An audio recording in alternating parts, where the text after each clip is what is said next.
Scottish Premiership. From BBC Radio Scotland.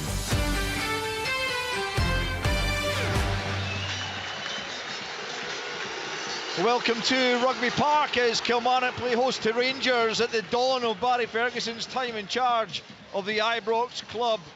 Killie have a habit of making life difficult for Rangers here, winning 6 of the last 10 meetings at Rugby Park, and will be looking to ensure Ferguson's return to management is not a comfortable one. The teams have just emerged onto the surface here, going through the handshakes on the halfway line.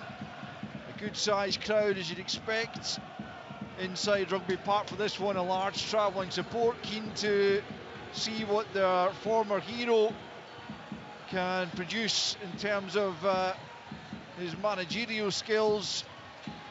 His actual credentials have been called into question by many, but as a figurehead he certainly commands respect, and along with the coaching staff he's put together, will seek to put together a credible run at the end of this another disappointing season for Rangers. It's going to end with no silverware domestically.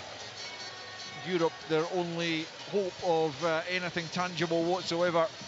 Kilmarnock, for their part, looking to keep up the chase for the top 6. They start the evening in 9th, but still very much within touching distance of the top half of the table, and every chance they can move into it with the help of a victory tonight. Killie then will line up in their blue and white striped tops, white shorts, white socks. Rangers in one of the change kits of navy blue and red top with navy shorts and black and red socks. And it will be the visitors to get us underway. Cyril Dessers, as Rangers go from left to right as we look at it from the back of the main stand here in Kilmarnock. And Rangers unchanged from the weekend. Dessers makes way for Nico Raskan, who instead is going to kick things off. And so it is the same starting 11 that fell to St Mirren at home and ultimately cost Philippe Clement his job. The referee is Don Robertson, and he whistles and allows us to get underway, and it's Robin Proper launching it long. And let's see how this Barry Ferguson side starts the game as Raskan and Diamonde get it forward for Hadji. And although it is the same starting 11, Barry Ferguson indicated in his pre-match interview there'd be a few tweaks within that. Cammy Bell is alongside me, and he will be the man tasked with just establishing exactly what those tweaks might be. But early on, Cammy, it does look like, for instance, Egeman and Dessers might well almost be a partnership up front, but here's Egeman just dropping off and finding Diamonde. Now it's Czerny, Tavernier forward looking for Dessers. He can't bring it under control. That's going to roll behind for a goal kick, and here are the thoughts of the former Kilmarnock and Rangers goalkeeper, Cammy Bell. Yeah, again, Al, I think Rangers have started with a real intensity in the game, which we fully expected them to do, and aggression, try and get the ball in Kilmarnock's half and play football in their half, and I expect that's what the message has been from Barry Ferguson. I think you're right in saying that Egeman and Dessers look as if they're a front two at this moment in time, and it looked like Czerny and Hadji are getting very high up the pitch when they've got the ball in the Kilmarnock half. So listen, there's nothing. I expected Rangers to really start on fire here, and Barry Ferguson to put the onus on the players to go out and get at Kilmarnock, and they're doing that so far. Czerny will give chase, but Fraser Murray there first, and he'll come forward. First Kilmarnock attack of the evening down the left hand side. Good play from Murray into Dees, and it's laid back by Watkins. Edge of the box, it's Kyle McGuinness. He lays it off, and it's a powerful shot from Brad Lyons, which Jack Butland's got a fingertip to knock it over the top. Well, it was a brilliant move down the left hand side from Killie, and almost ending up in the back of the net, but for the fingertips of Butland. Kilmarnock nil, Rangers nil. Yeah, again, it's great play from Fraser Murray down this left hand side, just manages to get the ball inside. It's then flicked towards the middle of the goal, and as you say, Brad Lyons gets a hold of it, gets straight down the neck of Jack Butland, who has to tip over the bar. A good moment for Kilmarnock. Certainly was. Brad Lyons scoring that famous goal here back in the opening day of last season to bring Kilmarnock victory over Rangers, and Marley Watkins providing victory earlier this season as well. As Kilmarnock have the corner right hand side, it's Murray into the penalty area. It's knocked away by Jefty. There's claims in there by, I think it's Robbie Dees, claiming that he was fouled as the ball came in, and he's still gesticulating towards the referee as he makes his way back to the halfway line. Rangers able to clear, but it will be checked, as everything is in the penalty area these days. Anything in that for you, Cammy? No, listen, I actually think it was a foul on Jeffy there. I think he got to the ball first and it looked as if he got the clearance, but yeah, not too much in it. Play allowed to continue, certainly, so the check is over, but Kilmarnock haven't just come here to make up the numbers, that's for sure. They don't want to play second fiddle. Rangers trying to direct ball forward. Hadji looking for Dessers, but all the way through to Kieran O'Hara, who remains in the Kilmarnock goal, having started the fourth prior to this, having come on early against Celtic at Celtic Park in the Scottish Cup after the really bad injury that Robbie McCrory suffered. Happy to see him back on the bench, at least for Kilmarnock. Enciala goes up and, well, manages to get it clear, but it was a little bit clumsy looking as Dessers now up the other end, looking to try and test Ndaba. Now it's Diamondi midway inside the Killie half, back to Tavernier. Tavernier midway inside the home side territory, and now Diamondi finds Egeman just at the angle of the box, right hand side. Quick ball into the area, it's nodded on by Hadji. It's going to come to Egeman. Good save from O'Hara, good effort from Egeman on the volley. The hitch kick almost was goal bound, but O'Hara leaped to his right to push it wide, and it remains Kilmarnock nil, Rangers nil. Brilliant save from O'Hara first and foremost, but a great bit of play from Rangers down this right hand side. Dessers started off, great hold up play, works it inside, links up. You could see Egeman trying to find that space, the ball breaks them in a brilliant scissor kick, and it's a great save from O'Hara. So corner kick to Rangers over on the far side, the Rangers left, to be taken by the captain James Tavernier. Swings it in, it's a deep one, looks like it's gone all the way out of play. Robin Proper tries to get it back across goal, and now the assistant's flag goes up to indicate that it had already crossed the goal line. It will be a goal kick to Kilmarnock.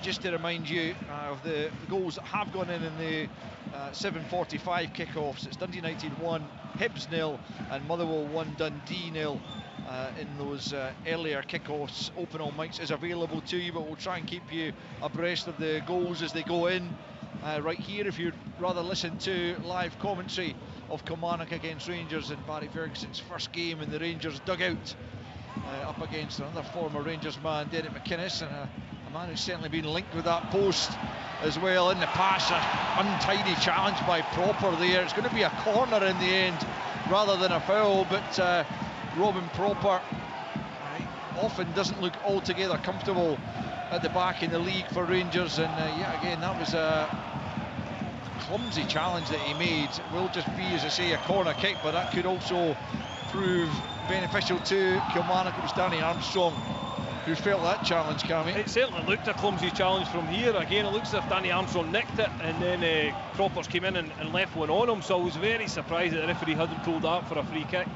Kukarevich has equalised for Hibernian against Dundee United. That's a huge game in the race for third place, as a Rangers player down right in front of Don Robertson. It's Enciala who's gone down, and Robbie Dees is getting a talking to here. The two players jostling before the ball came in, and the corner kick is having to be delayed. 0-0 it stands then in this one after 6 minutes, but both sides showing a lot of attacking intent in the opening stages, and the first goal of course could be hugely important. Enciala looking to recover from a bit of a ropey game against St Mirren at the weekend. The first time he's ever looked really uncomfortable at the back. He's still pushing away there with Robbie Dees. The referee's looking straight at it. Yeah, they both do, don't they? In comes the corner, in swinger. It's met well by Jefty at the near post. It'll come back out though to Armstrong. Spins away from Egeman, but runs the ball out of play, and it'll be a Rangers throw-in. But so much going on in that penalty area, Cammy, but ultimately the cross from Armstrong wasn't up to scratch. Yeah, Enciala just getting a little bit too involved with Robbie Dees there for me. Again, the punishment for a defender is much greater than the attacking player, so you need to be very, very careful with VAR these days. Jefty penalised for a crude challenge as well, just outside the penalty area, and Kilmarnock have got their tails up in these early stages. There's absolutely no doubt they are right up for this game. They do not want to come here and just be cannon fodder for a rejuvenated Rangers. and they are getting themselves on the front foot and putting the visitors under significant pressure in these opening stages. They've got a free kick over on the right hand side, about 30 yards from the goal line. Fraser Murray and Danny Armstrong both over it, just a few yards in from the touchline on that right flank. Murray leaves it. It will be Armstrong with the left foot to curl it in. Looks like it's too close to Butland, and indeed it is. Clutches that on the edge of his 6-yard box and then looks for an early option. There's not one really available to him, and he just drops it for Proper, who will advance up towards the centre circle and then leave it to Raskan. Raskan for Hadji just inside Kilmarnock territory. Now Jefti goes back the way to Nsiala. Square for Proper, who, if memory serves correctly, went off early in the defeats here. He didn't really seem to appreciate the physical challenge of playing against the likes of Marley Watkins, who went on to score the winning goal. And here is Proper at the edge of his own penalty area, playing it long up towards Egeman, showing good strength, but dispossessed by Fraser Murray, who's had a really good season for my money. He's a player that never really seemed to perhaps have quite what it took to make it at Kilmarnock, but he's started a whole number of games this season for the first time really, and really made an impact as Jefty fails to deal with the ball on the other flank, and now it's Armstrong picking up just outside the area, looking to take Jefty on the outside. Who did that come off last? The answer is the Rangers fullback, and it will be another Kilmarnock corner. 9 minutes in, Kelly nil, Rangers nil. It's just a slack bit of play from Jefty again. He should be in control of that situation. It's a switch from left to right for Kilmarnock. Danny Armstrong's on his shoulder, but he's favourite all the way, and he just takes his eye off the ball, allows Danny Armstrong to get at him, get the ball, get at him, and he's created that corner. Rangers don't want to be giving away too many set pieces. We know they are vulnerable from it. Yeah, they've certainly shown a vulnerability all season for set pieces, and Danny Armstrong stands over this latest one on the right hand side as Joe Wright was clipped there as the ball was just about to come in. I'm not sure the ball was quite in play by the time he went down, but he was certainly caught, and the ball is cleared away, and Don Robertson just wants the throw-in to be delayed as he has a listen to Stephen McLean, his VAR colleague. Certainly a trip there. I think we could see that clearly, Al. Whether the ball's in play again, I think whether it's a coming together, it's difficult to tell from here, but it was certainly a trip. Yeah, no penalty is the decision from VAR. I think that maybe fractionally the incident took place just before the corner was actually played in, and therefore the ball not in play. But here come Kilmarnock again, and Tavernier under pressure hooks it out for yet another Kilmarnock corner. And you have to say that despite the start we expected from Rangers in terms of them coming out the traps, it's Kelly who've started the better side. Yeah, certainly have. They're keeping this, maintaining this pressure. Again, another opportunity from set pieces. It's going to be Fraser Murray then from the left hand side this time, as Hadji has a word with Don Robertson, and Kilmarnock look to make life difficult here for Rangers. Into the back post, headed in! Kilmarnock in third is Joe Wright, who found himself isolated in the back post, and Rangers just could not deal with it. Robin Proper sits on his backside. He couldn't get anywhere near Kilmarnock, and Kilmarnock have a deserved lead here. 11 minutes in, Kilmarnock 1, Rangers 0. We just spoke about it. They can't keep giving away set pieces. They've been vulnerable all season from them, and they just showed it again. A simple ball in from Fraser Murray, good quality towards the back post. Joe Wright just brushes Robin Proper away and heads it in from 7 yards. Again, a poor defensive goal for Rangers to give away, but Kilmarnock took full advantage of it. Yeah, Rangers found wanting once more defensively. The inquest goes on the park with James Tavernier and Yanis Hadji chatting. Jack Butland keeping a hold of the ball, so whether he's thinking there was a foul in there, listen, certainly from here it looked as if it was just a weak bit of defending for me, but yes, the goal's been given. Don Robertson points to the centre circle, and Rangers are behind, and the Barry Ferguson era begins with a goal conceded inside 12 minutes, and it's a familiar failing, an inability to deal with a corner that was swung into the back post. Robin Proper, not for the first time, not physically up to the competition inside that penalty area, and Joe Wright heads in that kind of goal again, Barry Ferguson will be absolutely raging, because for me that's just a strength, a willingness to go and match a player, make it difficult for him. Robin Proper falls over, allows Joe Wright to have a free header, and it's simple from there. It's always going to go in the back of the net. The defender, the centre half, can't lose, can't get on the floor, can't get muscled out of them situations. You're in Scottish football here, you're going to be a physical battle, and that's just not good enough from Robin Proper. Second goal of the season for Joe Wright. You got the winner against Tromsø to take Kilmarnock through back at the start of the season. It's his first one since then, and it just seemed to be on the cards as Raskan takes one in the face there from Lions, and it will be a free kick to Rangers on the halfway line. Just a flailing arm there catching him, but I mean, the goal comes as absolutely no surprise, Cammy. No, again, momentum with the Kilmarnock were building that. There was a sustained bit of pressure where they were building on these corners. We know they're vulnerable, Rangers, from set pieces, and Kilmarnock will know that as well. They'll have worked on that. They'll have worked on probably identifying the players they want the ball to fall to, and that would have been Joe Wright, and again, he took full advantage of that. Certainly did. As Kilmarnock play it upfield, Robin Proper going back the way towards his own goal, just hooks it over his head, and Diamonde now looking to try and get onto it, but McGuinness plays it forward, and now Watkins looking to make life difficult for Nsiala. Raskan's giving it away, edge of the box, Lions curls one! Kilmarnock 2 in front, wonderful finish from Brad Lyons, beyond Jack Butland's outstretched left arm. Given away just outside the penalty area by Nico Raskan, and Brad Lyons makes him pay. It's Kilmarnock 2, Rangers 0. I'll tell you what, I'm going to talk about the finish first, because it is an unbelievable finish. He takes his touch, he steals the ball, takes his touch, it's bouncing up, and he just caresses it into that far corner away from Jack Butland. An unbelievable finish. But then I've got to touch on the slack defending. Nico Raskin getting caught on the ball, giving the ball away and allowing that opportunity, but what a finish and what a start for Kilmarnock.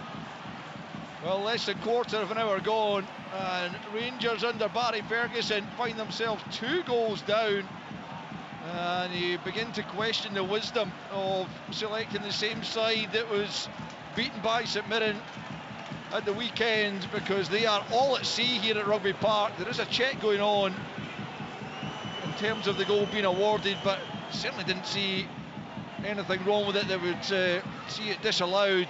And Brad Lyons was a possible offside. I mean, must have been in the earlier phase. Must have been, yeah. Must have been in the build-up to it, because certainly there was absolutely nothing wrong with Lyons' finish. An absolutely sublime effort from the midfielder, who knows exactly what it is to score against Rangers here at Rugby Park. And the wait goes on to establish whether there was an offside earlier in the move. You can see the backroom staff of Rangers very animated. Billy Dodd's out there. No, it's Kevin as well. Yeah. Brad Lyons has a first goal of the season, and it's just an incredible story. Well, Tom English said pre-match there's going to be a story one way or the other at Rugby Park. Well, that is absolutely true, because Kilmarnock are making short shrift of this Rangers side in the opening 16 minutes here. They are absolutely running all over them. Yeah, I've seen Billy Dodds out there absolutely raging at the defenders, just telling them to clear the ball instead of taking too long, being slack on the ball, not aggressive enough. You can just see that Rangers look shell-shocked at this moment in time. They really do. And again, Kilmarnock have got their tails up. Well, Rangers have got to get a grip on the game and get themselves back into the contest. Well, that is easier said than done. Derek McInnes will be absolutely delighted at the way his side have approached this game. And they are a good value for the 2-goal advantage. Here's Václav Černý. We've barely seen him in the game so far. Plays it forward to Hadji. He's out-muscled there by Mayo. Rangers have won it back through Černý midway inside the Killie half, but Killie have it, and then it's Wales for Watkins. Watkins coming forward. Raskan trying to get back at him. Watkins can't quite hold on to under pressure from Proper and Raskan, and now Černý picks up once more into Hadji. He's firmly challenged in the middle of the park by Lyons, didn't appreciate that. It's McGuinness, I beg your pardon. Hadji then shoving McGuinness in the back, but it will be a free kick to Rangers. But Rangers players just need to concentrate on getting themselves back into the game and not pushing opposition players about. It's a yellow card for Kyle McGuinness. It's got to be one for Hadji as well, and indeed it is. Yeah, I don't think the yellow cards for the foul. I certainly don't think it should have been, because I think McGuinness has went into the foul really aggressive, the challenge really aggressively, but I think he got enough of the ball. Yes, it may be a foul, but I certainly don't think it was any more than that. A little bit of handbags afterwards, but listen, Rangers need to find characters on the pitch now. There's real pressure on this group of players that are on the pitch to get into this game. There's enough time on the clock, but they need to show character to get in there. Cropper with the free kick from just inside his own half. He's over the top for Dessers, couldn't bring it under control initially. Out to the left hand side he goes, and back with Jefty midway inside the Killie half. Rangers, as Cammy says, completely shell-shocked looking, and yet to muster much of an effort on goal. Kieran O'Hara did have that one to save from Hamza Igaman after 4 minutes, but beyond that there's been no real test for the Killie backline as Proper gets out to the left hand side to Jefty. Jefty inside his own half looking for options ahead of him. Dessers then flicks it on out to the left hand side. Hadji will give chase, but knocked out of play by the man who opened the scoring, Joe Wright. You can see Rangers are trying to occupy the back four of Kilmarnock. The front four of Rangers, Cherny, Dessers, Igaman and Hadji, are all trying to play high up the pitch, but they've not had good enough possession to get themselves involved in the game yet. Proper turns back the way at the halfway line amid jeers from the crowd, and plays it all the way back to Jack Butland, who's now well out of his goal here. Plays out to the left hand side, and Danny Armstrong was quite fortunate that he left that when he could have tried to bring the ball under control, and luckily for him Igaman couldn't keep it in play, and it will be a throw in out on the far side. We've played 19 minutes at Rugby Park, and if you're just tuning in, the news is that Barry Ferguson's Rangers already trail by 2-0. Yeah, and again another sloppy pass. It was Jack Butland that time, tries to play out, a poor distribution from him, but yeah, Rangers just really need to get to grips with this game.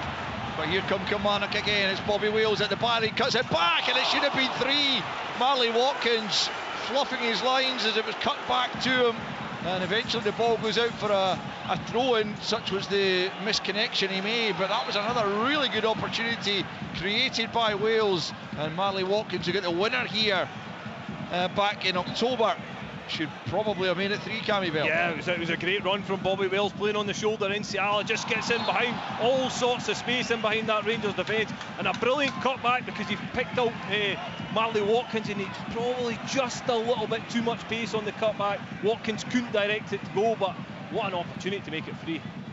Certainly, as Rangers have sent the subs out to get warmed up, and you would not be all that surprised if Barry Ferguson went to his bench pretty early here, having given the 11 who started against St Mirren the opportunity to go and right a few wrongs. They have not taken that chance, and they are having to defend another free kick here, this time left hand side, just a couple of yards in from the touchline, midway inside the Rangers half. Armstrong and Murray once again over it, 2-man wall in the shape of Hadji and Cherny just in front of them.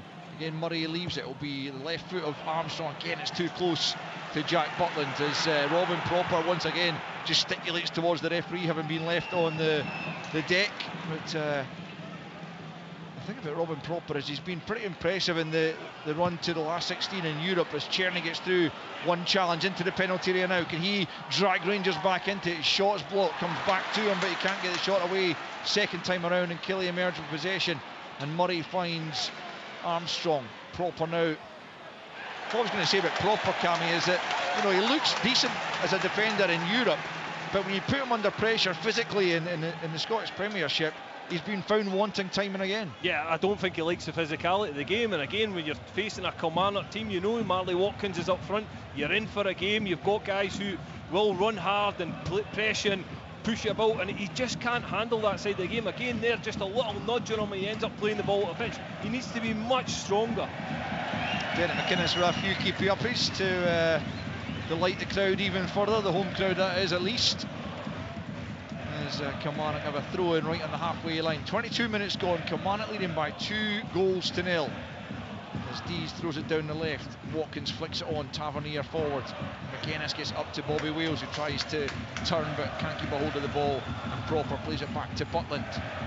Midway point in the game approaching, still 2-0 and 1-1 at Tannadice between United and Hibs. 1-0 Motherwell leads under their new manager Michael Wimmer, looking for their first victory for him as Hadji picks up, tries to slide it through for Dessers, couldn't quite get it through, and Kilmarnock pick up once more. Rangers absolutely need the next goal in the game, but they might be further behind as Marley Watkins is in. Jack Butland just gets enough on that, I think, but it's trickled wide in the end. It's another big chance for Watkins. He's claiming it was a corner as well. I thought it took a touch as it just kind of slowly went past Butland. I thought maybe he got something on it. Either way, it's gone behind, but the Rangers defence opened up once more all too easily, and Barry Ferguson, Neil McCann gesticulating down there, and they have to do something about this because it's just so simple for Kilmarnock. Yeah, it's a simple ball again. Proper getting out-muscled by Watkins. Just not strong enough, not making it difficult for the striker. And for me, I thought Jack Butland got a hand onto that one. Obviously the referee didn't think so. Rangers coming forward, and it was a last-ditch interception there to prevent it getting through, and Wales just hammers it forward. Butland will come across and keep it from going out of play. Plays it short to Tavernier. 23.5 minutes played. Rangers trailing by 2-0 as Brad Lyons is fouled there by Robin Proper, and he's just having one of these evenings, Robin Proper. And unfortunately for Barry Ferguson, he can't call on John Suter at the moment. I'm assuming he is still suffering from the injury that kept him out against St Mirren, because he's not on the bench. The only other centre back available at the moment in terms of in the squad is Rafael Fernandez, and he is untested, you'd have to say, at this level. So I don't think Barry Ferguson will be desperate to pitch him in alongside Nsiala. Kilmarnock have taken a free kick pretty quickly, and then Murray slides it through. It's beautiful for Armstrong. A cross goal it comes, and this time it's not behind by Tavernier. It's going to be a throw-in actually, right down at the corner flag. But good defending on that occasion from the captain, as Kilmarnock again just all too easily got through. Basic Al, a short free kick, 2v2. They're driving at them, no communication by Czerny, and again it's just a ball at the box that they need to defend. Armstrong to the byline, challenged again by Tavernier, kept in, and then Czerny takes over at the byline, plays it off Bobby Wales, and it'll be a goal kick to Rangers. 2-0 lead trail with 25 minutes on the clock, and they have been by some stretch second best so far this evening at Rugby Park. Hearts are a goal down to St Mirren. Mandron with the opening goal there at Tynecastle. You've got to give Kilmarnock full credit as well. The way they've approached this game, the way Derek McInnes has set up his team, he knew what he was going to face tonight, and a big reaction from Rangers. It's not happened, but Kilmarnock have took full advantage of that. They've been ready if the reaction was there, but they've been on the front foot. They've been after Rangers, put them under pressure, and allowed no space in behind them so far. Better from Rangers as they come forward down the right hand side. It's Czerny, Hadji looking for it on the byline. Here is Yanis Hadji, tries to get it across into the penalty area, but Ndaba was there, and it will be a throw into Rangers down at the corner flag. Much better play down this right hand side, just 1-2s down the right hand flank, getting Czerny on the ball. That's what they need to do. He had that glimpse of a moment before where he cut inside, tried to get his shot, got blocked. They need him on the ball more. Tavernier throw in, it looked like a foul throw in, it was indeed.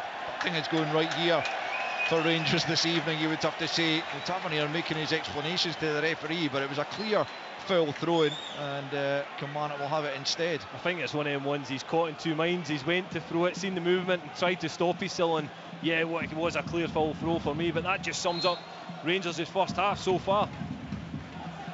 Certainly does. Kind of sums up their season in many ways. It's just been not good enough on the whole, and it was interesting to note earlier that this time last season Rangers were actually top of the table, 2 points clear of Celtic after 27 games. They obviously then capitulated and allowed Celtic to overturn that lead, but well, a year on, and they are significantly worse off, and once again looking for a new manager. as Butland goes route one looking for Dessers. He's beaten though by Wright. Diamondi first to the second ball and then helped on by Dees, and Nsiala will have to be careful here, and he's been too easily knocked off it by Bobby Wales, who will go for goal and just misses it inches wide. Well, the flag now goes up to give Rangers the free kick, but Nsiala almost identical to the second goal for St Mirren on Saturday, Cammy, where he just doesn't do enough physically against the attacker and lets him get in and get the shot away. Yeah, deal with the ball first and foremost. You're a defender, you've got a striker on your shoulder, deal with the ball. He thinks it's all so easy. Again, Bobby Wales doesn't give up. Thankfully for him, the flags went up, but again, it's a huge warning sign. The two centre-halves look very, very weak, and Kilmarnock will be trying to prey on that. Out for a throw into Killie on this near side, midway inside their own half, left-hand side. 28 minutes on the clock. Kilmarnock leading by 2-0, and with hopes of certainly moving up the table over the course of the evening. Just watching the messages getting sent on, certainly from the sideline of Rangers, and it looks as if they're trying to say to the two centre-halves, look, first and foremost, just defend. Make sure you're not giving Kilmarnock any opportunities, and every simple ball that goes up the pitch, it looks as if Kilmarnock are going to get through on goal. Well, might be a change coming of some sort, but Watkins plays play out to Armstrong. It takes a deflection on its way through, and the Kilmarnock will have another corner, applauded by the home fans, applauded by Derek McInnes down there, who is enjoying what he's seen. I'm pretty sure Rangers are looking at making a change here. There's no other description I can think of. A disaster of a first 30 minutes for this for Barry Ferguson's first game in charge, because it has been all that. There's been certainly no urgency from that first 2 or 3 minutes that they showed it. They've lost confidence, they're losing concentration at the back, they've given away a number of opportunities, and it looks like it's only a matter of time before it's going to be free. It could be here as the short corner is taken, and then Armstrong flights it in. Butland just flaps it away at the edge of the box. Kilmarnock still have it. Robbie Dees trying to make something of it. Now it's Ndaba inside the penalty area. Works it back out to the left to Armstrong. Murray wants it. It's Ndaba instead. Left hand side of the box. Murray's still available. Tries to dance between a couple of players. It's back with Ndaba. Forces it back to Armstrong. He gets it into the box. And then hammered away by Nico Raskan. Mayo's first to it, knocks out to this left-hand side. That's out of play as Ridvan Yilmaz is about to come on. Let's see, is it going to be a swap? Well, who is it that's going to come off? It's Nsiala who is making way. Well, it could have been anyone really in that back line. Robin Proper can probably think himself pretty lucky. Is Jefty going to come in and play left centre back? And Yilmaz... It certainly looks like. Listen, I totally agree. I think it could be any one of them players. I think this is a warning sign from the manager that he's willing to make these changes if he needs to, because it's been unacceptable this 30 minutes from Rangers. It looks as if Jefty is going to go into centre half. Whether that works or not, it's time will tell. But yeah, it's just been unacceptable so far. That is not going to do the confidence of Clinton Nsiala any great help, is it? Now, so it's Yilmaz right back, Tavernier into centre back alongside Proper, and Jefty stays at left back. Well, let's see if that has the desired impact for Rangers, but it doesn't strike me as the most obvious one. Here's Egeman on the chase from Raskan's through ball. Good goalkeeping from O'Hara, does enough to push it away to Fraser Murray, with Egeman bearing down. It was brave goalkeeping. Yeah, it was good goalkeeping for me, because it was one of them ones he had to judge with light. The two defender and striker were going up for the ball, it then goes by them, beyond them, the striker's after it, and Harrow's off his line very, very fast to make sure he can clear the danger. Throw into Kelly, midway inside their own half, left hand side, to be taken by Robbie Dees. Down the left flank it goes, up goes Tavernier into Hadji to Yilmaz on the right hand side here on the halfway line, back to Tavernier. Tavernier brings it forward to the halfway line and then clips it out to the left to Jefty on the halfway line, coming forward the Brazilian. Now Egeman, who's drifted out to that left hand side. Diamondi plays it back to Proper. Proper looking for a way forward, but nothing obvious on. Tavernier takes over and finds Diamondi, and out to the left hand side now for Jefty. Jefty gets it out of his feet, but can't beat the first man with the cross, and it's out for a throw-in over on the far side. We played 32 minutes. Kilmarnock leading by 2-0. The goals coming early on with a Joe Wright header and a Brad Lyons curler from just inside the box. And here come Kilmarnock again, looking to inflict further damage. Watkins is in behind again. Proper trying to get back to him. To the byline he goes. It comes into the middle. Tavernier away before Wales can get onto it. Armstrong with a nice touch right hand side. Jefty's still with him. Armstrong trying to play it into the box. He's challenged by Jefty. No foul. And Diamondi emerges with possession, and now it's Hadji. Hadji out to the right hand side to Igman. Up against Ndaba here, looking to take him on, coming inside. Hamza Igman plays it to Czerny, looks for the 1-2. Igman's into the box. Can he get a goal back here for Rangers? He can't get the shot away. Can he square it? Yes, he can. That's a brilliant save. And then Hadji can't get the shot powerfully in. He's claiming for handball, but a brilliant block in there from Joe Wright to deny Cyril Dessers, who looked like he had a tap in there. And it remains Kilmarnock 2, Rangers 0. Yeah, brilliant defending from Joe Wright. He just picks up that position on the line, but first and foremost, a brilliant feat from Igaman. He works the line, he gets by the defender, gets an opportunity, and Ndaba does really well to close the space to try and make it difficult for that shot. The ball comes across, and Joe Wright just picks a brilliant position up on the line, makes a huge block. But you can see the passion and the determination from the Kilmarnock team, just trying to get back in, bodies on the line. They don't want to concede a goal here. Absolutely not, and that was clear for all to see just there as Ndaba picks up possession and drives his side forward, plays it short to Lyons, who goes back the way now to Mayo. Mayo fires it forward. Cropper's there to meet it.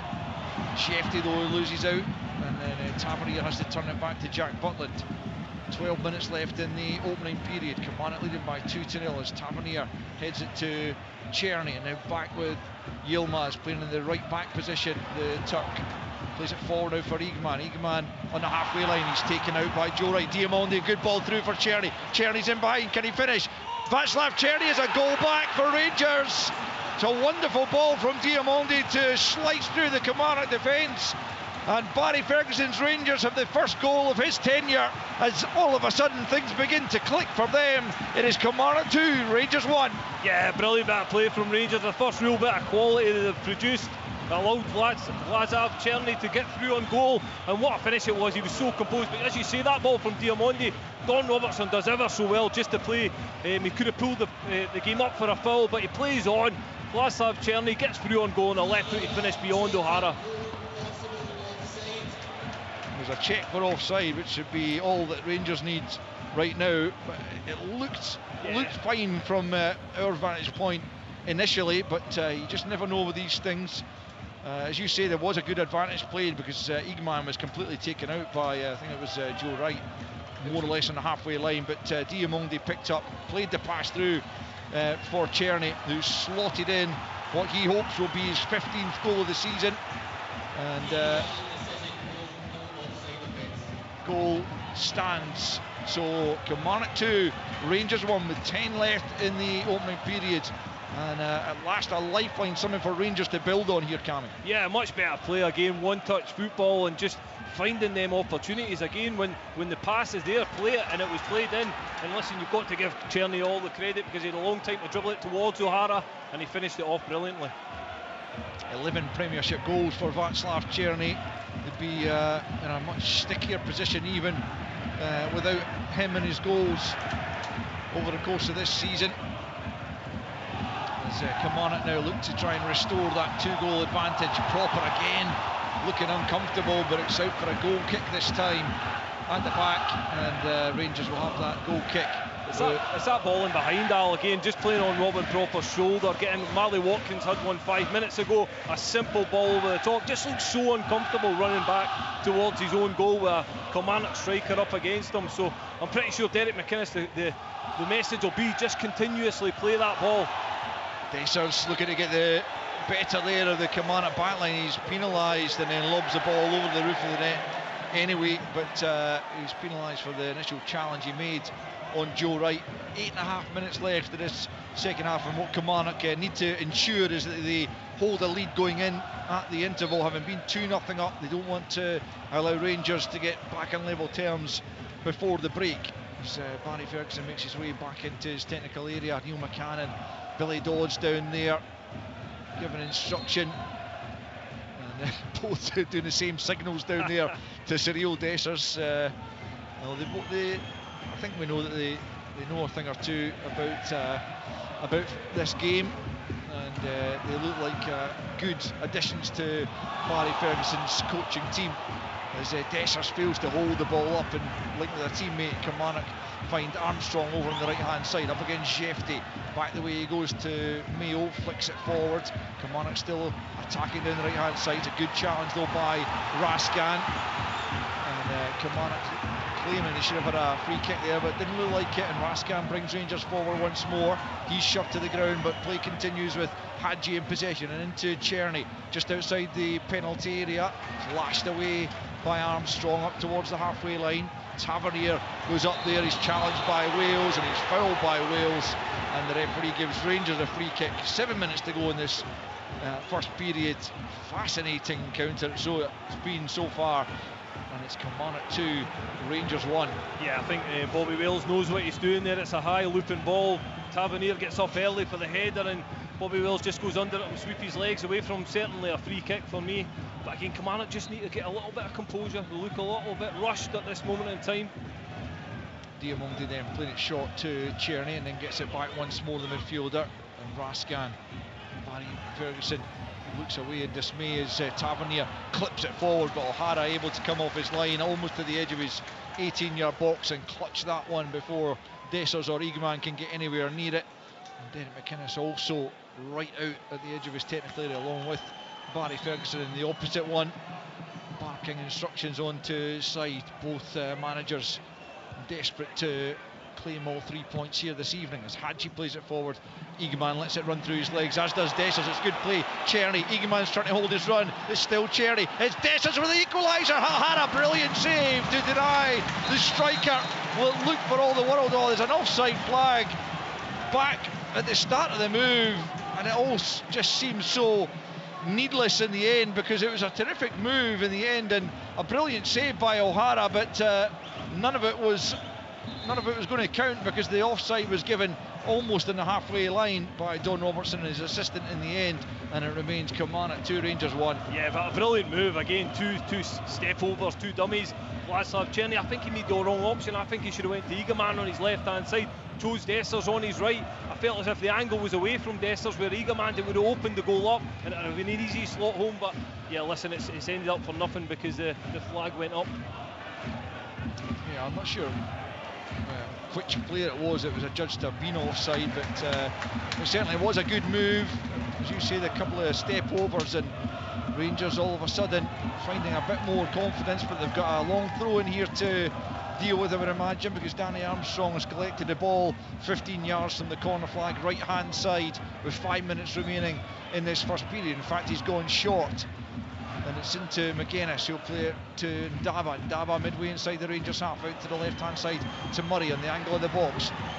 Yilmaz and Czerny in front of him, and he has to go back the way to Ndaba. Rangers trying to press high, but Ndaba spins away from Hadji, who then gets back at him, and Kilmarnock have given it away, and Rangers have got a 3-on-2 if they can move this quickly. It's Czerny up to the edge of the box. Dessers also available. It was a brilliant challenge by Brad Lyons in behind Václav Czerny to dispossess him before he could get the pass away, and Rangers have picked up possession again though on the right hand side, and it's Hadji driving towards the goal line.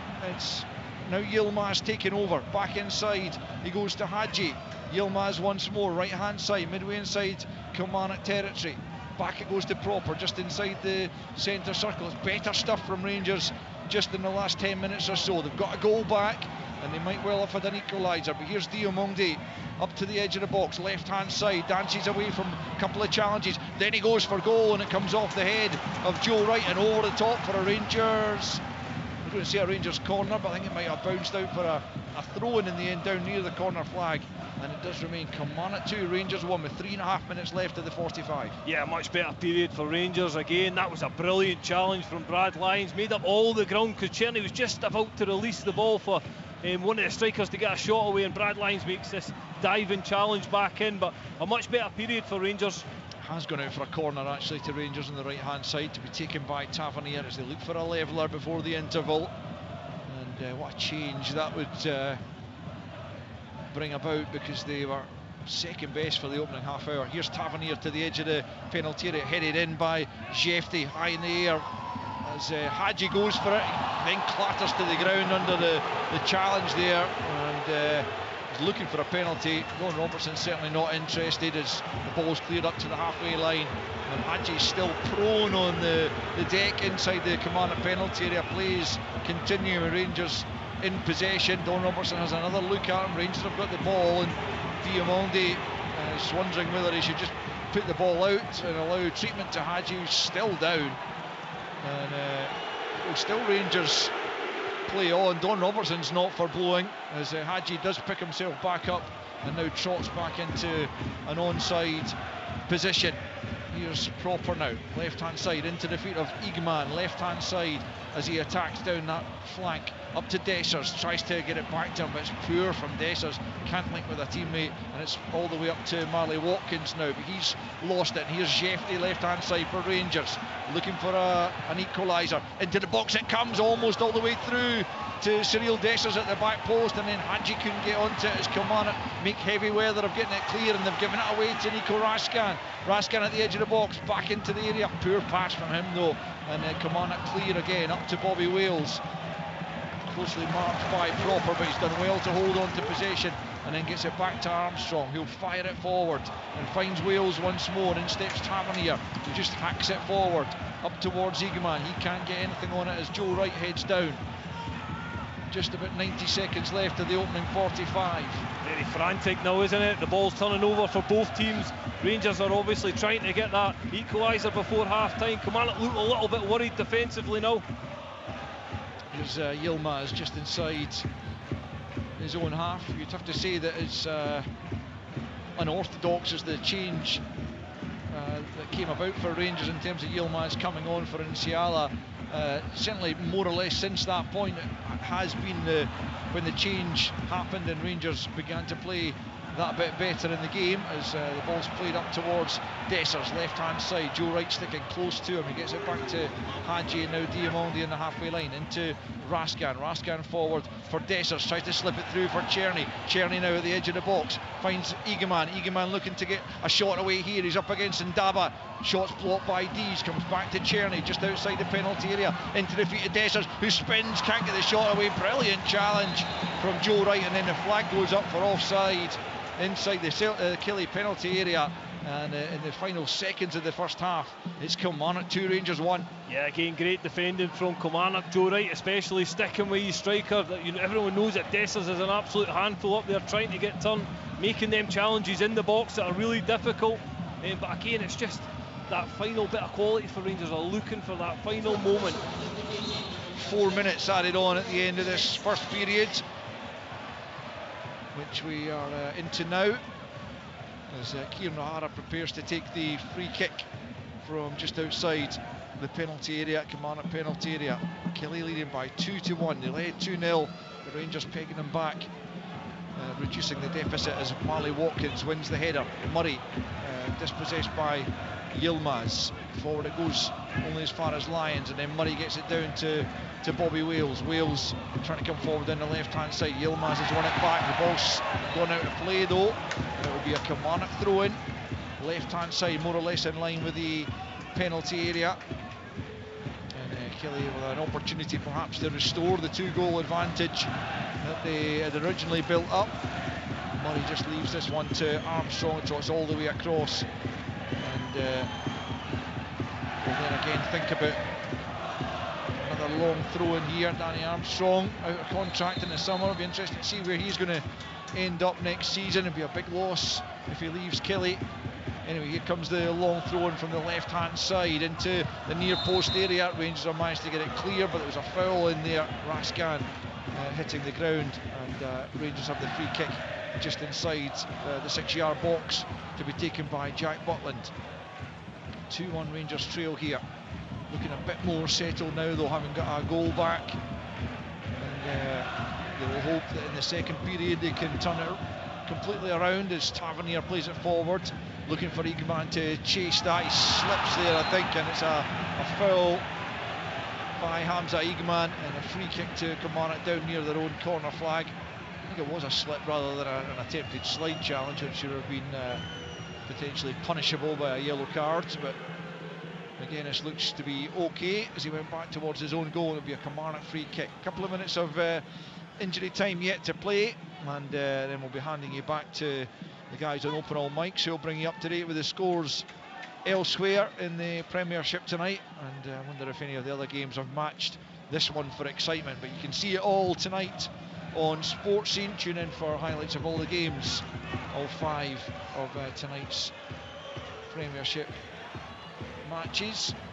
Rangers have the throw-in on this near side, taken to Tavernier, who goes back to Butland. Maybe just time for one more chance in this first period. Proper has it, looking for a way through Kilmarnock backline, finds Czerny, who lays it back to Diamonde. Diamonde gets it back again from Dessers, but it's a poor ball this time, looking for Egeman, and Kilmarnock have it through Watkins. Watkins forward to Wales. Wales back to his strike partner there, Marley Watkins, coming down the left hand side. Murray tries to play it infield, but Rangers have won it back. Rascan just about to cross the halfway line. Jefty's available to him on the left hand side. Here he is, the Brazilian fullback, forward into Egeman, tries the little flick round the corner, but it's easily picked off by Brad Lyons, and all the way forward to Jack Butland in the Rangers goal. Here's Rascan, final minute of the 4 minutes added on at the end of the first period. Tavernier has it on the halfway line, plays it into Rascan at the edge of the centre circle, out to Yilmaz, right hand side, closed down by Murray. Back he goes to Tavernier. Rascan once more. Cropper's available, but he uses Yilmaz instead, just inside Killie territory. Short ball infield for Diamonde, and now on to Hadji. Hadji out to the left to Jefty. Back with Hadji once more. Rangers looking to try and create something in the final seconds here. Daba heads clear before Dessers can latch onto the cross. Yilmaz wins it back for Tavernier. Final couple of seconds. In fact, there goes the half-time whistle. An absolutely brilliant first half.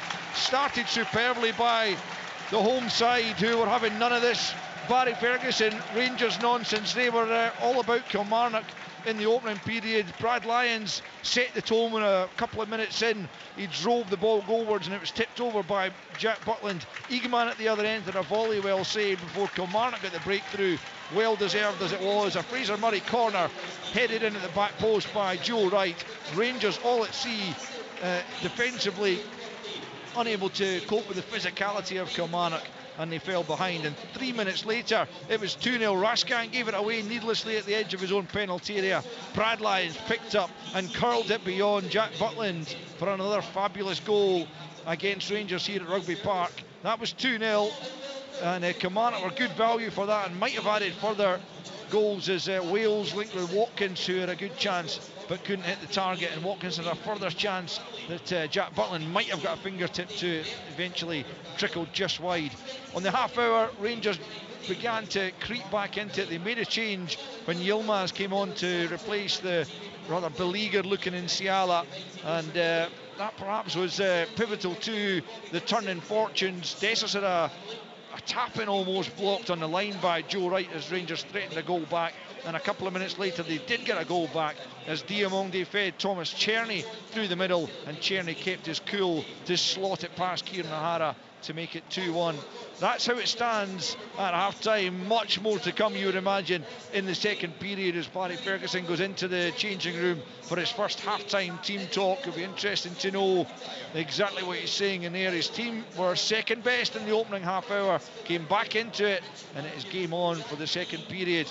But for now, we will hand back to Kenny McIntyre and the guys in the Open All Mic studio. And in terms of your game, Stephen Craigan, for Motherwell fans tuned in tonight, you said there's a decent crowd, there's an incentive to bring more fans into that game. But looking at that game tonight, what have you seen that's different under the new manager? Just the fact that the centre halves in particular, Kenny, aren't just throwing the ball forward. They're trying to find midfield players, they're trying to find a forward with a little bit more quality on the ground. The midfield were dominant in the first half. Tony Dockery has made a little tactical change at half time. He's went to a back four. He's pushed Josh Mulligan into midfield, just to try and match up Motherwell's players in there, because they were dominant in that area, and it's given them a little bit more of a foothold in the game. They've had better possession, they had a couple of corner kicks, so clearly the change in Tony Docherty has been better. But for Motherwell, two halves are never the same. Just because you play well in the first half, it doesn't mean to say you come out in the second half and it naturally just starts to flow for you again. So it's a bit more stuffy for them in the second half, but they'll have to try and find where their spur players are and how they can dictate the game and be in possession again. A brighter start for the away side in Perth there, John Robertson. You're saying pre-match you felt it's more or less a must-win for Saints tonight, this game. Yeah, absolutely. Given the situation they're in, they're 6 points behind the start of play tonight, and to be fair, they've shown that urgency. The Dre Wright was good at the back; he's had to come off, but Jason Holt has been outstanding in the middle of the park. He's kept it ticking along. They've knocked the ball about. They've created, as I say, they've brought 3 outstanding saves out from Jordan Amisa, and that shot from Randall was County's first 40. It tells you everything. Tells you everything you need to know, that Don Cowie's hauled his 2 strikers off at half-time, and he's brought fresh legs on with White and Robertson up front. But that was the first 47 minutes. The first shot they've had at goal, still not hit the targets. But St Johnstone will be kicking themselves, because they should have been ahead. And as I said, they've showed better urgency. But this Ross County team, as I say, they just keep playing away and playing away. And I'm sure that at some stage they'll start to cause problems. But we're 52 minutes in, and it's still goalless. Another half chance there for the home side, Stephen Craig, and it looks as if Tony Docherty is about to ring the changes. Well, he's making the change. I think is that Astley's taken off and he's bringing on Joe Shoggins. Now, Joe Shoggins has been out for a long time with a cruciate knee injury. I can't think if he played at the weekend, but certainly he's back onto the pitch just to bring a little bit of defensive solidity. Stephen, he didn't come on at the weekend. Tony Dock, has he changed to a back 4 tonight? He has now. He started with a back 3, but he's changed to a back 4 now. He done that exactly the same at County when they went 3. They were 3-1 down, but after an hour he changed to a back 4 and they were a bit better. Nearly a goal for Ross County there. Campbell with a free header. Ball whipped in from Chilmers. Campbell's headed it straight at Fisher. That was probably his first touch of the game, actually.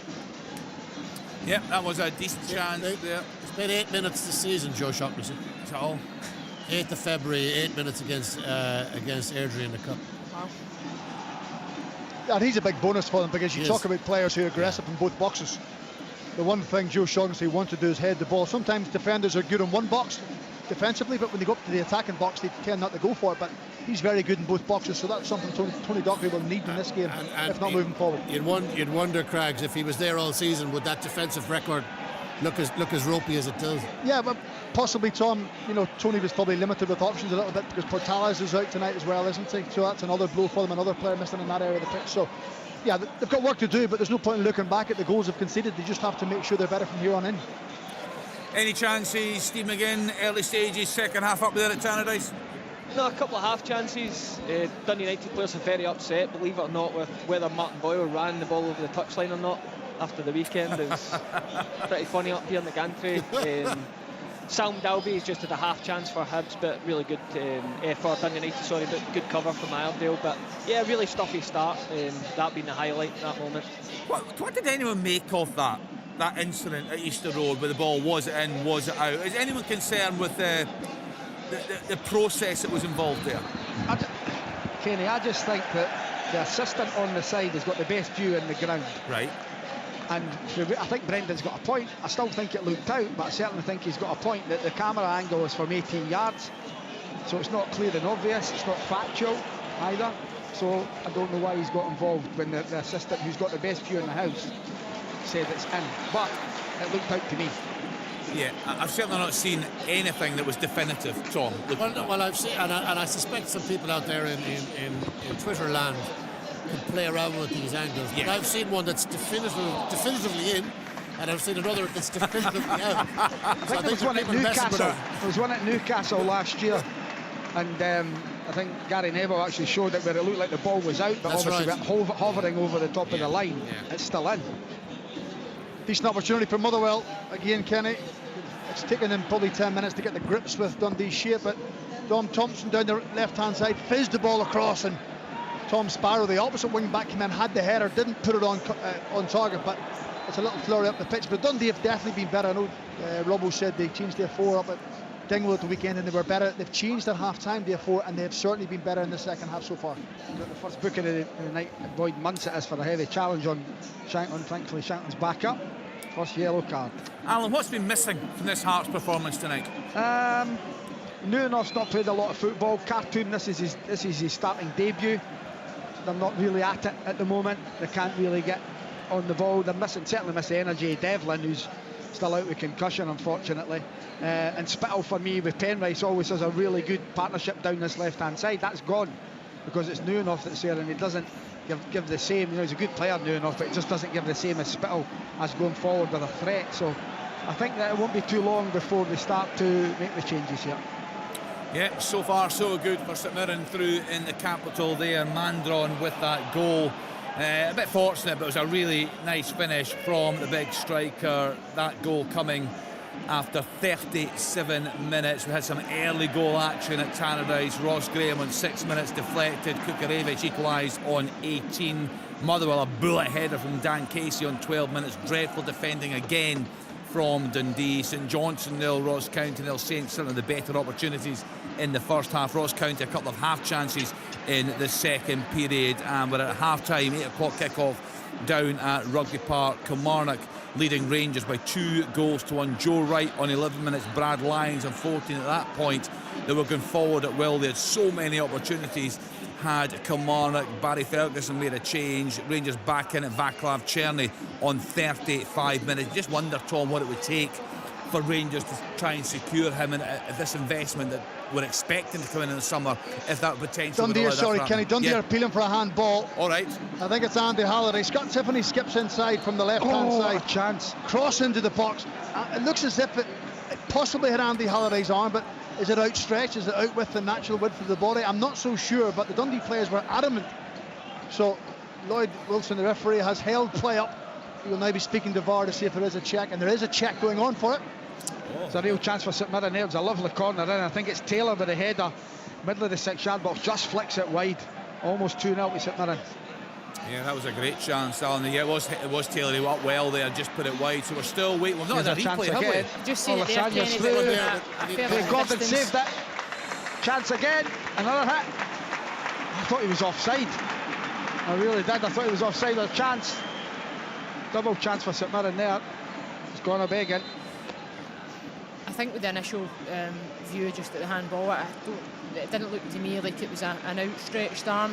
If it's Andy Halliday, Craigs, did you say Does he lean into it slightly? It looks to me like he leans in, but it looked through. I've only seen it once. If anything, it came off the top part of the arm. I think a cheer of relief around Fir Park from the home fans. The referee has waved play on.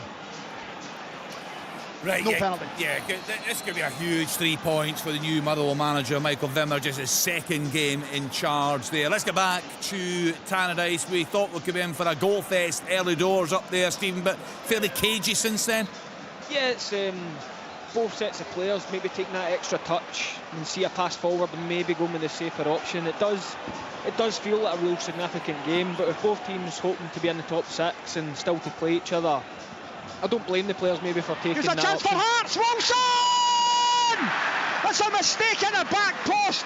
Really poor from Taylor. Just a long ball. Goes over the top of Gogic. Taylor gets himself in all sorts of trouble facing his own goal. And there's young Wilson. He throws it home from about 7 yards. Hearts 1. St Mirren 1. Dreadful defending, wasn't it? Seen some defending tonight, haven't we? Right. We really have. Nice cool finish by the youngster, but good player him, isn't he? Yeah. Good finish from Wilson. He really has been a bit of a shining light as well this season. He's got 2 wee brothers in the academy that are right? coming on Is as that well. right, Alan? And hopefully all 3 of them will play for Northern Ireland, Alan. They will do. It's quite possible cool. offside. There's a check.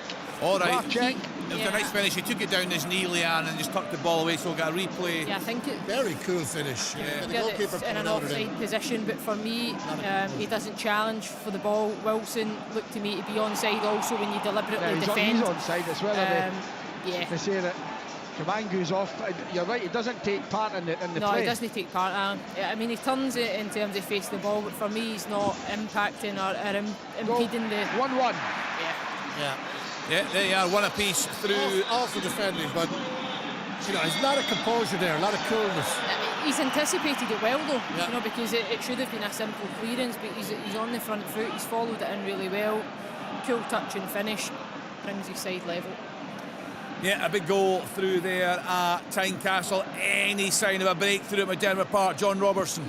Not really. It's Ross County have been slightly the better side. You've had Randall, it's had an effort at goal, which was sort of Maywin and Campbell from a header from a corner. St Johnstone haven't created as many chances as they did in the first half. They're not quite getting as much of it their own way, but Ross County had to be better. I mean, they were dreadful. It's not like them at all, because they've been really good. They've worked hard. They've been very difficult to break down, and I'd say if it wasn't for Jordan Misa, they could have found themselves way behind in this game, but they're right in there. And as I say, this is a team that will work their socks off. They're not getting much away at the back, and you wouldn't bet against them getting a goal, but I think St Johnstone have really got to push, because they need the 3 points tonight, especially with Dundee losing and them having to visit Dundee on Saturday. Yeah, just a wee note for Andy Halliday there at Fir Park, Stephen. Yeah, Davor Zdravkovsky is ready to go just in case. I think Andy Halliday will be okay to come on. I said he's been instrumental tonight. This is as good as I've witnessed him playing in the Motherwell jersey, and all because he's turned himself around and he's playing forward. He's not looking for centre halves and goalkeepers in his own team. He's looking for centre forwards and wide players moving forward. So he's been really good in the middle of the pitch. That'll be a big blow, but he's back on. He looks like he's moving okay. Steve McGinn, how would you describe how Dundee United play? What are the key things for Jim Goodwin's team? Well, I think like any Jim Goodwin team, the strikers are the focal point. And Sam Dalby's grown into this game in the last 5 minutes. I was just thinking he's won his last 3 duels. They don't give much away. That guy in front, Savelge, is really key in terms of snuffing out attacks, but they feed off the striker. They get the ball up front, and then they want runners off him. He likes his wide players, Jim Goodwin. They like balls into the box. So I've got to throw in here. I've got everyone in the park apart from Will Ferry in the box. Another opportunity for Dundee United. Have you seen much from Martin Boyle tonight? No, he's been largely frustrated. He's constantly trying to make runs off of Kukravi, who has came up against Declan Gallagher or Adeboye or Graham and not got much success, but he's constantly that willing runner and a constant threat for Hibs. Yeah, one apiece up there at Tannadice. Let's continue then. We're just waiting. Rory Loy is down at Rugby Park for us, just waiting for the second half to get underway. Rangers finished the half quite strongly after a fairly disastrous opening half hour or so, Rory. Yeah, it's an understatement. You know, you can concede 2 goals, it can happen, but it's the manner of the goals they conceded that were really poor. But you know, they did in the last 15-20 minutes of the half. They looked dangerous going forward and looked ever so slightly better defensively. Not good, but ever so slightly better. So I don't expect any changes at half time from either side, because Kilmarnock have been good in that first half. Derek McInnes been hugely frustrated they conceded a goal, and I think Barry Ferguson would have seen enough in the last 20 minutes of the half to stick with what was on the pitch at the end of the first half going into the second. Choice of listening once again on Sports, and stick with us. BBC Sounds 92 to 95 FM for open all mics. For full commentary of Kilmarnock against Rangers, tune to Radio Scotland Extra Digital and 810 medium wave, and both of these options are available online. The Scottish Premiership from BBC Radio Scotland.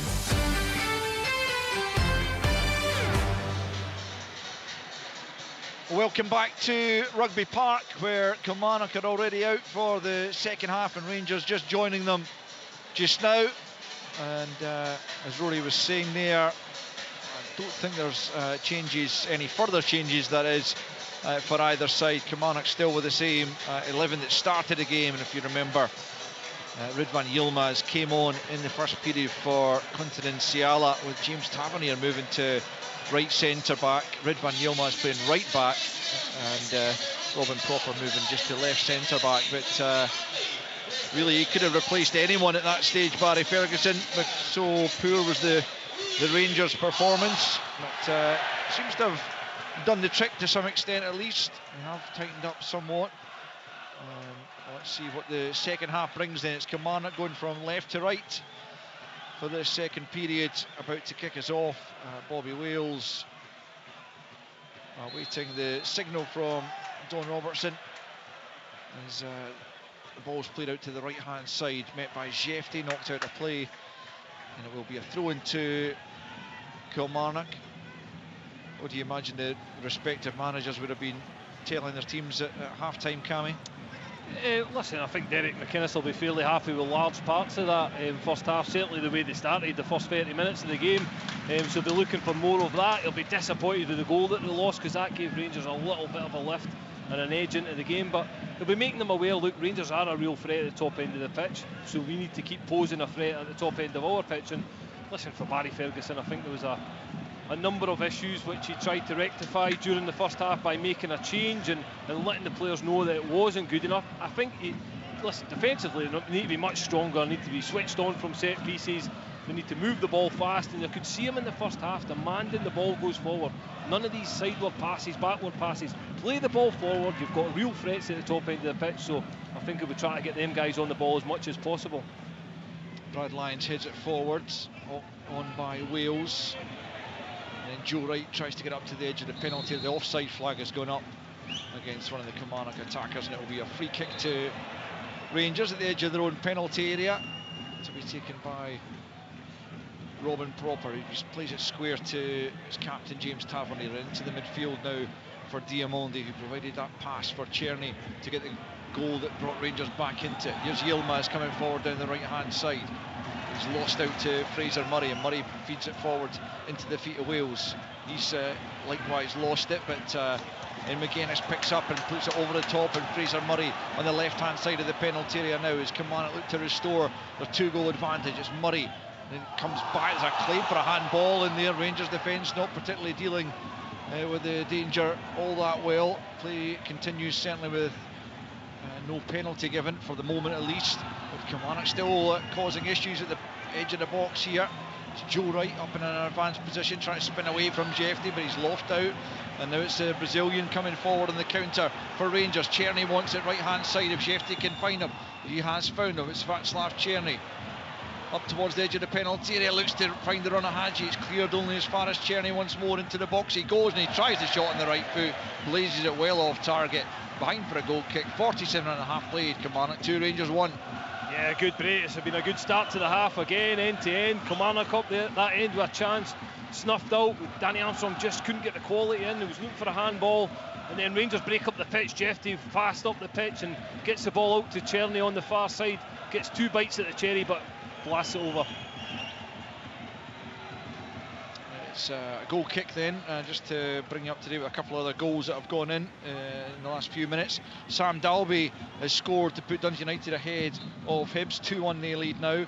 St Johnstone are leading Ross County. That's a huge goal for them. It gives them a little bit of hope if they can cling on to the 3 points there. I'll get you the scorer of that if I can. And Hearts, remember, they had levelled, and Hearts have actually got a second goal at Tynecastle. There was a check going on, but the second goal has been confirmed, so they lead by 2-1, and St Johnstone's goal was scored by Mackenzie Kirk. So that's you up to date, and it's 2-1 here to Kilmarnock, who are coming forward down the left hand side. And it's good play from Fraser Murray, and he flights a good ball in, and neither Wales nor Watkins could get a crucial touch as it's cleared away by Proper, and out for a throw-in over on the far side. Better defending from Rangers. Proper making sure he got enough on it. Kilmarnock had 2 bodies in the box. Proper makes sure he gets a good clearance, but Fraser Murray's been a threat down that left hand side all game, and you mentioned him in the first half. I think he's really took his opportunity since Matty Kennedy's had that long-term injury. He's stepped up to the plate, and he's a real threat for Kilmarnock. Yeah, I reckon so. And Matty Kennedy back fit again. He's on the bench again tonight, but having to bide his time as the ball comes into the Rangers penalty area, but headed onto the roof of the net, and it will be a goal kick to the visitors. 4.5 minutes played in this second period. Still Kilmarnock leading by 2-1. Rangers, remember, trailing Celtic by 16 points in the league, and looking to at least reduce that back to 13 this evening. They don't want Celtic to be able to wrap up the title even sooner than is already possible, which is pre-split if they win all their games. It'll be sooner if Rangers drop points, which they're in danger of doing tonight. Proper goes back to his goalkeeper again. Barry Ferguson's got his head in his hands because of that effectively negative passing, Cam. He clearly doesn't want to see that. Yeah, listen, Neil McCann was obviously doing sports scene on Saturday night and mentioned that the negativity that them backwards passes can bring, it can slow the play up, it allows Kilmarnock to squeeze the game. And yeah, I just can see the frustration. I could see him mentioning that in the first half as well, that he doesn't want them backward passes. He wants the ball to go forward, he wants the ball to go with purpose and with pace, but again, he's looking very frustrated on the sidelines. Is it a lack of confidence, you think, in the players that is forcing them back the way, rather than make that slightly risky pass, maybe? Because a backwards pass generally is normally a safe pass. You're playing it back to either a goalkeeper or a centre-half who's generally got more time. But you need to break the line, June. There comes a time that Rangers should be taking control of the game. Then one-touch passes. If they move the ball fast, they've done it in the first half, it created a goal.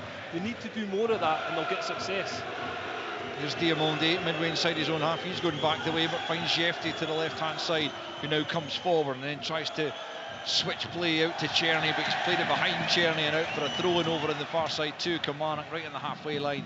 51 played, and it's still Kilmarnock 2, Rangers 1. And they won the last couple of away league games, Rangers, against Hearts and Dundee United, but only 5 of 13 all season, drawing 4 and losing 6, and it's 13 points fewer than Celtic have managed on their travels, and in large part the reason why they trail their rivals by so much as O'Hara launches it long over the halfway line up towards Wales. Rangers get the break of the ball there. Tavernier a little bit fortunate, but here's Jefty trying to make the most of that, crossing the halfway line and now out to the left hand side to Igman into the feet of Hadji, lets it run through his legs, but Robbie Dees was alive to the danger there and he sweeps over the halfway line.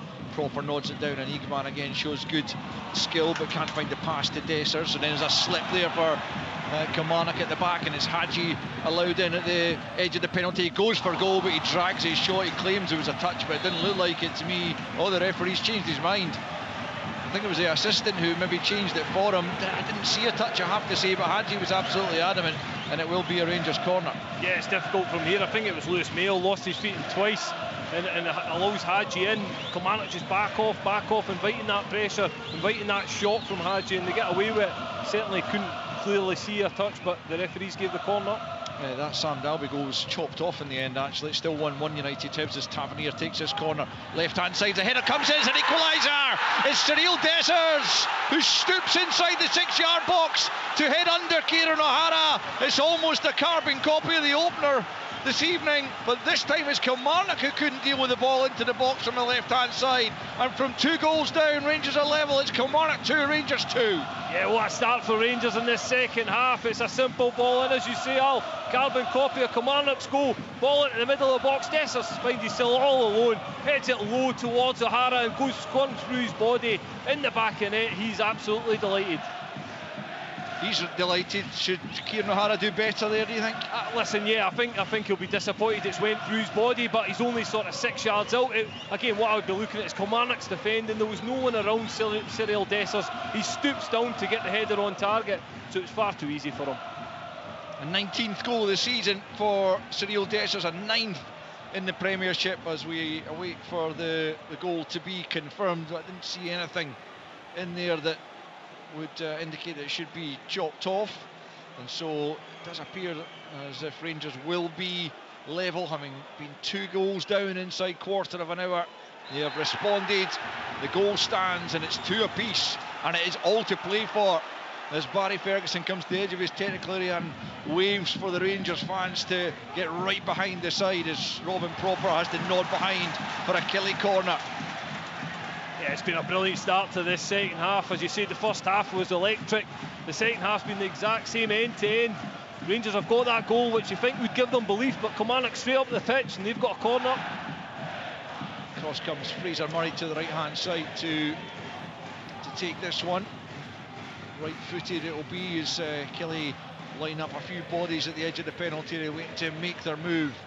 The centre backs are all up as Murray sends it in. This time it's Dessers who was back there to win the header, and Igman now comes forward. Kyle McGuinness steps in and just slams it out of play, and it'll be a Rangers throw-in, but an altogether different feel about the game now. Rangers, to their credit, you'd have to say, because you know, if players are lacking in confidence and find themselves 2 goals down, it'd be easy to go even further into your shell, but they've responded in a positive manner, and here they come looking to turn things round even further as Dessers comes forward on the right hand side, plays it into Czerny midway inside. Killie half coming forward though, slips it in for Dessers, might just be fractionally offside as he tries to cut the ball into the area. Second time around it's pushed away by O'Hara, and eventually the flag goes up for the offside, which I thought should have come a couple of minutes ago, and it will be a free kick to Kilmarnock inside their own penalty area. We've played 55 minutes, a Kilmarnock player down, potentially needing a little bit of treatment inside his own box, but it's Kilmarnock 2, Rangers 2. Yeah, again, it's frustrating, that one, for the players. Again, Dessers look clearly offside, and you wait sort of 30 seconds for the linesman. We understand why he does it, but it is still a frustration. Listen, Rangers have responded very, very well in this game. You've got to give them full credit. We asked questions of their character that was going to have to be built upon in this game, and they've absolutely responded to that. And listen, you've got to give the backroom staff, the new backroom staff, a bit of credit as well. Barry Ferguson had to make a big call in that first half. Things weren't working. He makes a change after 30 minutes, which is always difficult for a manager to do, because you know how much that hurts the players. He had to make a bold decision. It looks as if it's settled the back line down, and yeah, Rangers are back in this game, absolutely. Can't quite see who that is. Is it Robbie Dees that's down getting some treatment there? I think it might be. Yeah, I think it is. On his left knee by the looks of it, getting a bit of a rub from the medical team. So that is continuing right now as there's a few conversations going on down there in that Rangers technical area. I wonder if they're contemplating a couple of further changes. Nadeem Bayrami down there among the substitutes, and could be called upon, but Robbie Dees is back up and looking like he should be able to continue as O'Hara prepares to take the free kick from inside his penalty area. 57 on the clock, Kilmarnock 2, Rangers 2. Fabulous game in which Kilmarnock were 2-0 up inside quarter of an hour, and Rangers are battled back to draw level, and with over half an hour to play, who knows what will come. But O'Hara, all in red, launches it over the halfway line. Diamondi goes up unchallenged to win the header, and then flicked on by Eagman. Back goes Mayo, but he can clear only as far as Hadji. Dessers makes his way into the box. Hadji's ball in is blocked by Mayo, but it comes to Eagman on the edge of the area, clips it into Dessers, can't bring it under control. Away by Ndaba out to the left hand side. Murray will give chase but won't keep it in, and it's Rangers at the moment with their tails up. Yeah, absolutely. Again, good play from Eagman. Just tries to get the ball under control and whip it into that far corner. Right hand side, it's Václav Czerny, midway inside the Killie half, coming infield into Dessers. He goes, he lays it off to Eagman, takes one touch, tries to get it back to his strike partner, can't quite manage to do that, but he's still battling away there. Breaks to Raskan, about 35 yards from goal now. It's Diamondi, square for Hadji up towards the edge of the penalty area. Can he find room for the shot? Instead he comes out to Jefty, left hand side, up to the angle of the box, just finds a little bit of room. There's Dessers. Oh, he didn't jump in the end. I think he realised he wasn't quite going to be able to reach it, and there was no one behind him for Rangers either, and he drifts out for a throw-in over on the far side now, near the corner flag. Almost a perfect ball there from Jefty. Yeah, and it was good play again from Rangers, identifying Jefty wide on this left hand side. He drives in, gets half a yard, a glimpse of that area to cross the ball into the box. He just gets it a little bit too high, as you say. Dessers caught underneath it. Throw in then to Killie as Dundee equalise. It's been checked, but looks like it could be one apiece at Fir Park. The scorer of that one as well, once it's confirmed, as Yilmaz picks up about 30 from goal, tries to feed it into Hadji, but he wasn't quite in the same wavelength, and Kilmarnock pick up. But I wonder if Derek McInnes might be thinking about a change of his own, because they have found themselves in the back foot of late, as Raskan almost plays himself into trouble from Jack Butland's pass out to him. It was difficult there for Raskan, but he got away with it, and Rangers emerge with possession as Jefty finds Eagman, can't bring the ball out of the air, but then Proper finds Raskan just inside his own half, leaves it to Czerny. Now it's Raskan once more for Yilmaz. Yilmaz right hand side, playing as a right back. having come on in the first period. Here's Czerny on the halfway line, the central area. Diamondi close to him. Here is Diamondi now, pointing his teammates in the direction he wants them to move. Now Yilmaz on for Czerny. Czerny holds it up, tries to spin away from Ndaba, then faces him up 25 yards from goal. Can he find room for the shot? Ndaba trying to stick close to him, helped out by Lyons there, and then a foul by Egeman on Brad Lyons. Relieves the pressure on the Kilmarnock back line. An hour in, still Kilmarnock 2, Rangers 2. Yeah, it's been a period of sustained pressure from Rangers. They've got a grips of this game, they're in control of it at this moment in time. And as a result of that, Derek McInnes is indeed making a change, and it's Liam Donnelly who's going to come on for Danny Armstrong, just to stiffen up the midfield, you would imagine. Yeah, I think that'll just give a little bit more protection to the back line. Again, Liam Polworth not going, it won't do too much running. Donnelly, sorry, Al.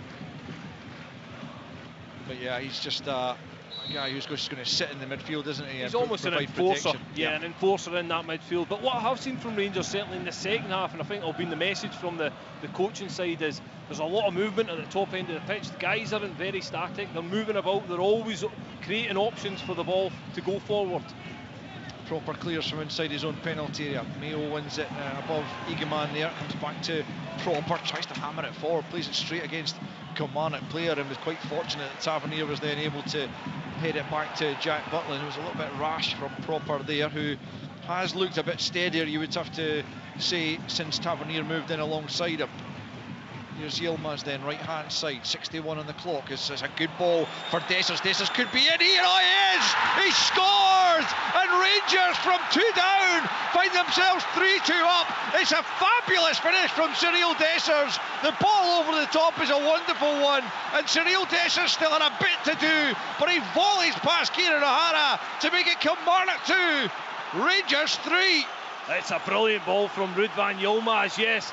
Brilliant finish from Dessers, but first and foremost, Yilmaz identifies the run. We've spoke about it all day, that Rangers are wanting to play that ball forward. He makes a brilliant run, and what a finish that is into the far corner. And a brilliant response from Rangers. Dessers is about to get a yellow card because he went in behind with the fans to celebrate. Well, he looks at the referee in despair and dismay, but he must know that that's coming. But he won't care too much just at this stage. And Barry Ferguson he must have been having some doubts when his side went 2-0 down about the wisdom of taking on this challenge, this task of being Rangers manager. But in fairness to him and his players, they have turned things round, but there's a long way to go. 63 on the clock, Kilmarnock 2, Rangers 3. There certainly is, and I think there would have been questions in his mind of, again, what was happening in that first 30 minutes. Certainly didn't go to his game plan that he wanted to create, but what a reaction he's got from his players here. Forward comes Egeman, but back went Robbie Dees to knock it back to Kieran O'Hara. Beaten for a third time just a few moments ago. I mean, it's set up nicely for Cyril Dessers to the right-hand side of the penalty, but nonetheless, he gets a really true connection and rattles it past Kieran O'Hara, who didn't have an earthly. Yeah, it was a phenomenal finish. Again, a really difficult one from that angle. Again, he's running at pace, but just the quality to find that far corner, the pace that he gets on the ball, and gives O'Hara absolutely no chance. Forward come Kelly, who will still feel there is something in this game for them. They were so good in the early stages. They're offside there though. Bobby Wales penalised, and it will be a free kick to Rangers with 26 minutes left on the clock, and plenty time for further drama here, as if there could be any more. But it's been an absolutely brilliant watch, I'd have to say, and more to come, you would imagine, in the closing stages here. Yeah, it's been a brilliant game so far, some really good goals. Again, you can pick the bones of it, and you can look at the defending, but that last goal there, just the ball from Rudvan Yilmaz was phenomenal. Again, the identify, he sees the run of Dessers early on, plays the ball, isn't hesitant of playing that ball, and allows it to get that finish. Jeff Day just keeping the ball in play. He gets to the goal line now, and he's gone past Joe Wright into the penalty area. Across comes Lewis Mayo to make sure he doesn't get any further, and knocks it out of play for a throw in this near side. It's now Motherwell 2, Dundee 1. Simon Murray had pegged them back there, the home side, but Dan Casey's got his second goal of the night. and has put Michael Wimmer's side back in front in that game in the closing stages. 1-1 between United and Hibs. Hearts 2, St Mirren 1, St Johnstone 1, Ross County 0, and here, as you almost certainly know, is Kilmarnock 2, Rangers 3, with 25 minutes to play. And such drama we've had here at Rugby Park. It's looked like Rangers were a lost cause in the opening 15 minutes, even up to the half hour. They were second best and toiling and could have been further behind. A change was made by the manager, Barry Ferguson. Yilmaz was brought on in place of Nsiala. There's a reshuffle at the back, and it seems to have sparked something in Rangers, and now they have a 3-2 lead with 25 minutes left. Just the intensity, the confidence they've taken from these goals. They look like a different team now. We speak about them forward passes, but they're wanting to play them, and even if they're not successful, they're after that next ball. They're playing with a real energy now. Just to confirm, it was Dan Casey who got the second goal for Motherwell, as indeed he got the first, as Kilmarnock try and feed the ball forward, but Proper's in the way. McGuinness and Hadji coming together. Hadji finds himself on the ground but picks himself up as Rangers pick up possession, and it's Raskan feeding it forward. D's in the way, manages to get that to McGuinness. He's lost his footing, and now Hadji picks up, pokes it towards Czerny, right hand side. Rangers looking to open up a further cushion here at Rugby Park. It's Diamondi, edge of the boxes, Egeman onto the left foot. Can he get the shot away? Right, shows him away from goal. Comes back to Jefte, left hand side of the box, and plays it short to Raskan, and now Proper gets it back from Diamondi, midway inside the Kilmarnock half. Czerny now out to the right hand side. He looks to Yilmaz but keeps control of the ball himself, Czerny. Then he plays it infield. Daba's in the way, and he gets out to Bobby Wales, who's just drifted out to the left hand side with the introduction of Liam and Donnelly, and forward comes Wales now down that left flank. Plays it back infield to Ndaba. Ndaba stepping forwards, has to go back the way though in the end, as Rangers get both bodies back. And now it's Lewis Mayo out to the right hand side to Joe Wright, whose opening goal seems a long time ago now, as Brad Lyons plays it forward down the right hand side to Fraser Murray. Murray was fouled there by a combination of Raskan and Proper. It'll be a free kick to Kilmarnock about 15 yards inside the Rangers half, right hand side, a couple of yards in from the touchline. Kilmarnock 2, Rangers 3 at the midway point in the second half.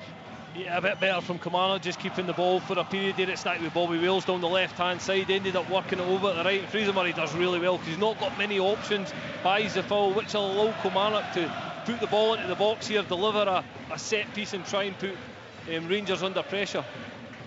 Fraser Murray then standing over this free kick as Kilmarnock try and get themselves back on level terms. Diamondi, I think it's something on that, and it will be a Kilmarnock thrown over on the far side, about 20 yards from the corner flag. The home fans looking to G their team back up as they prepare to make another change down there. Looks like Liam Polworth will come on just shortly for Kyle McGuinness, who's just come back into the team, having returned to full fitness. In comes a long throw in from Liam Donnelly. Up goes Dessers back there, helping his defence out again, and starts the counter-attack, and it's Czerny finding Egeman. Egeman racing forward, and Dava comes back, shows good strength to win it from Egeman, who should have done better, you feel, but Kilmarnock have it back. Yilmaz in the way of the pass forward, out for a throw into Killie as Polworth is about to make his entrance in place of McGuinness. And another swap in the midfield, that one a bit more straightforward.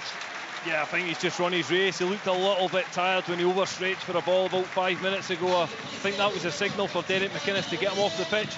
They'll need to protect him as well, because they've got 5 big cup finals coming up in the next few weeks. They need to try and get results to get into that top 6. Yeah, very much so. On comes Polworth then for his 25th appearance of the season into that midfield alongside Lyons and Donnelly for the closing 20 minutes or thereabouts. Rangers have picked up possession. It's Egeman on the halfway line. Sliding challenge comes in from Donnelly to dispossess him though, and it's knocked back all the way to O'Hara, the goalkeeper, clearing first time, long over the halfway line. Tavernier goes up, does enough to get it to Yilmaz. Yilmaz out to the right hand side, chased by Watkins, and then Tavernier back to Jack Butland. at the edge of his 6-yard box. Plays it short to Proper, helps it out to the left-hand side to Jefty. Infield it goes, a good ball for Hadji, gets turned on the halfway line, then just nudges it back to Diamonde. Yilmaz available to him on the right-hand side. Here he is, the Turk. Plays it back infield to Diamonde, just inside his own half. Raskan now forward to Hadji and then back the way to Tavernier. 10 yards inside his own half, plays it out to the left-hand side, looking for Jefty. It's behind him and out of play. Kilmarnock throw-in, midway inside their own half, to be taken by Joe Wright, the opening goal scorer. Looking for options on this right-hand side. Kilmarnock 2, Rangers 3. You listen to Sports Sound on BBC Radio Scotland. Remember all the highlights of tonight's games on Sports Scene this evening. Tune in for that. Open all mics. We'll bring you the closing stages of the other games, the 7:45 kickoffs, if you prefer that in the latter stages. But stick with us for live commentary here of an absolutely fascinating game between Kilmarnock and Rangers, which is still finely poised as Yilmaz has possession, plays it infield to Proper, takes a heavy touch, and then Murray goes down. Was he taken out there by Proper? It's a yellow card. I mean, it's a strange pass from Yilmaz, but it's an even worse touch from Robin Proper, and he almost put his side in trouble there. Yeah, it's a really difficult pass for Proper to deal with, first and foremost. I think it's a poor pass from Yilmaz. I think Proper needs to identify that it isn't a great place to take a touch and maybe just move the ball forward. He tries to take that touch, it's a heavy touch, and Murray obviously gets in there, nicks it, and he finds himself getting booked for it. But yeah, poor pass from Yilmaz to Proper. So a free kick to Kilmarnock, midway inside the Rangers half, central area.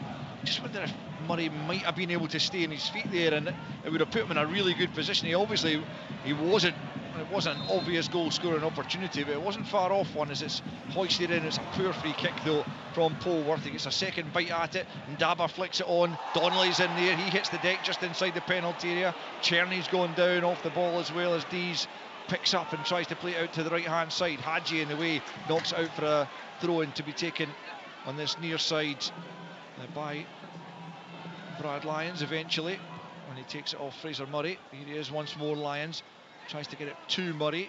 Hadji in the way once again. 72 on the clock. Kilmarnock 2, Rangers 3. You'd imagine the longer it stays like this, the more the Rangers' nerves will begin to jangle again. But here's Egeman looking to pounce on the counter. Czerny and Dessers ahead of him. Back goes Donnelly. It's a poor pass from Egeman. It looks like he's tiring a little bit himself, and Barry Ferguson shows his anger at that move, breaking down. Raskan just about holding on to the ball in the middle of the park. Then finds Jefty for Hadji, left hand side. Back the way it goes to Proper. Rangers look like they could do with an injection of some fresh legs in there, having put so much into the game to get back from 2-0 down to lead by 3-2 as they do right now. Yeah, there looks a few tired legs out there, a little bit of sloppiness just creeping into Rangers' play. Out of play on this near side. Kieran Bowie has scored for Hibs, and by my reckoning that now puts them 2-1 up after Dundee United's what they thought was a second goal was chopped off. But Kieran Bowie has put the visitors ahead. That'll be another amazing result for David Gray if he can hold on to that scoreline and continue their charge up the table in third place. He will feel it's not beyond them as Kilmarnock come forward looking for an equaliser. Proper not doing particularly well against Fraser Murray, eventually forces him out wide. Here's Murray on the right hand side, away from Proper, but then just knocks the ball out of play, and it will be a Rangers throw-in. But again, it's still not altogether comfortable for Robin Proper. No, it's just them simple bouncing balls that he doesn't seem to deal with very good. Again, it's not a physical presence in Murray this time. He just doesn't seem to get his body in the right position to deal with it. Yeah, he struggled with it all game. Throw-in taken down the left. Dessers can't help it on though, and it's back into Rangers defensive third. Proper just hooks it out of play over his head as I think that's Tom Lawrence who's got the call to come back and get stripped and ready to come on for the closing 15 minutes or thereabouts as Liam Donnelly prepares to launch a long throw in here from the right hand side. About 20 yards from the corner flag he is on the Killie right, and it comes It's a long throw, and indeed at the edge of the 6-yard box. Lyons stooped his head. And Ndaba with a shot. Good save from Jack Butland to push it away. It's still in play. Yilmaz helps it out over on the far side. Good stop from Butland to deny Ndaba. Yeah, brilliant stop from Jack Butland. He mustn't see that too late, because it's a long throw in that comes in. It ends up coming to the edge of the box, and Ndaba, a great left foot strike right into that bottom corner through a number of bodies. Jack Butland gets down to make the save. Brilliant save. Another long throw, and then on the left-hand side this time to be taken again by Donnelly. In fact, Ndaba has gone and offered himself shot. They've got an overload there on the left. Swung in by Ndaba. Jefty rises to head it away before Marley Watkins can get onto it. St Johnstone have beaten Ross County by a goal to nil as the ball's played back into the Rangers area by Polworth, but he got it all wrong, and it's eventually gone over the top and behind for a goal kick to Rangers. We're played 75 here. It's Kilmarnock 2, Rangers 3. Yeah, again, Kilmarnock had a nice little spell there for the last 5 minutes, putting Rangers under pressure. They've not really had too much this second half. Jack Butland having to make a really smart save down to his right-hand side there. As I say, coming through a number of bodies, that's a difficult save for him to make. But yeah, Kilmarnock will be taking hope from that. It's 15 minutes left on the clock. This game isn't gone away from them yet. Certainly not. It's going to be a double change for Rangers, with Bayrami coming on as well as Lawrence, as Raskam plays it forward for Dessers. Dessers holds it up and finds Hadji. Hadji then for Egeman. Egeman 25 yards from goal. Goes for goal, pushed away by O'Hara. Good stop from him. Pretty similar to Butland's just a couple of minutes ago. This one's gone behind for a corner to Rangers. Yeah, again, first and foremost, good play from Dessers. Really strong hold-up play. Egeman picks the ball up, and it's a decent strike from 25 yards. Good save from O'Hara. Rangers corner then. Don't think the changes will come before it's taken as Tavernier comes across. This is where the Rangers equaliser came from, this left-hand side. A corner kick taken by Tavernier. He's lining up another one here. Hadji's the short option if he chooses to use him, but no, he swings it in to the 6-yard box. O'Hara punches high in the air to the edge of the penalty area. Egeman keeps it alive, but Dees then hammers it up towards the halfway line. Tavernier will go back, but it's out for a throw-in, and that should be, well, I was going to say it should be the cue for the changes, but Tavernier's taking the throw-in too quickly all the way back to Butland, and so Lawrence and Bayrami will just hang on for another moment or two as it's launched long up towards Hadji, who's penalised for his challenge on Joe Wright. 77.5 on the clock. Here come those changes, a couple coming for Kelly as well, and Yanis Hadji is going to be replaced, and so too is Hamza Egeman.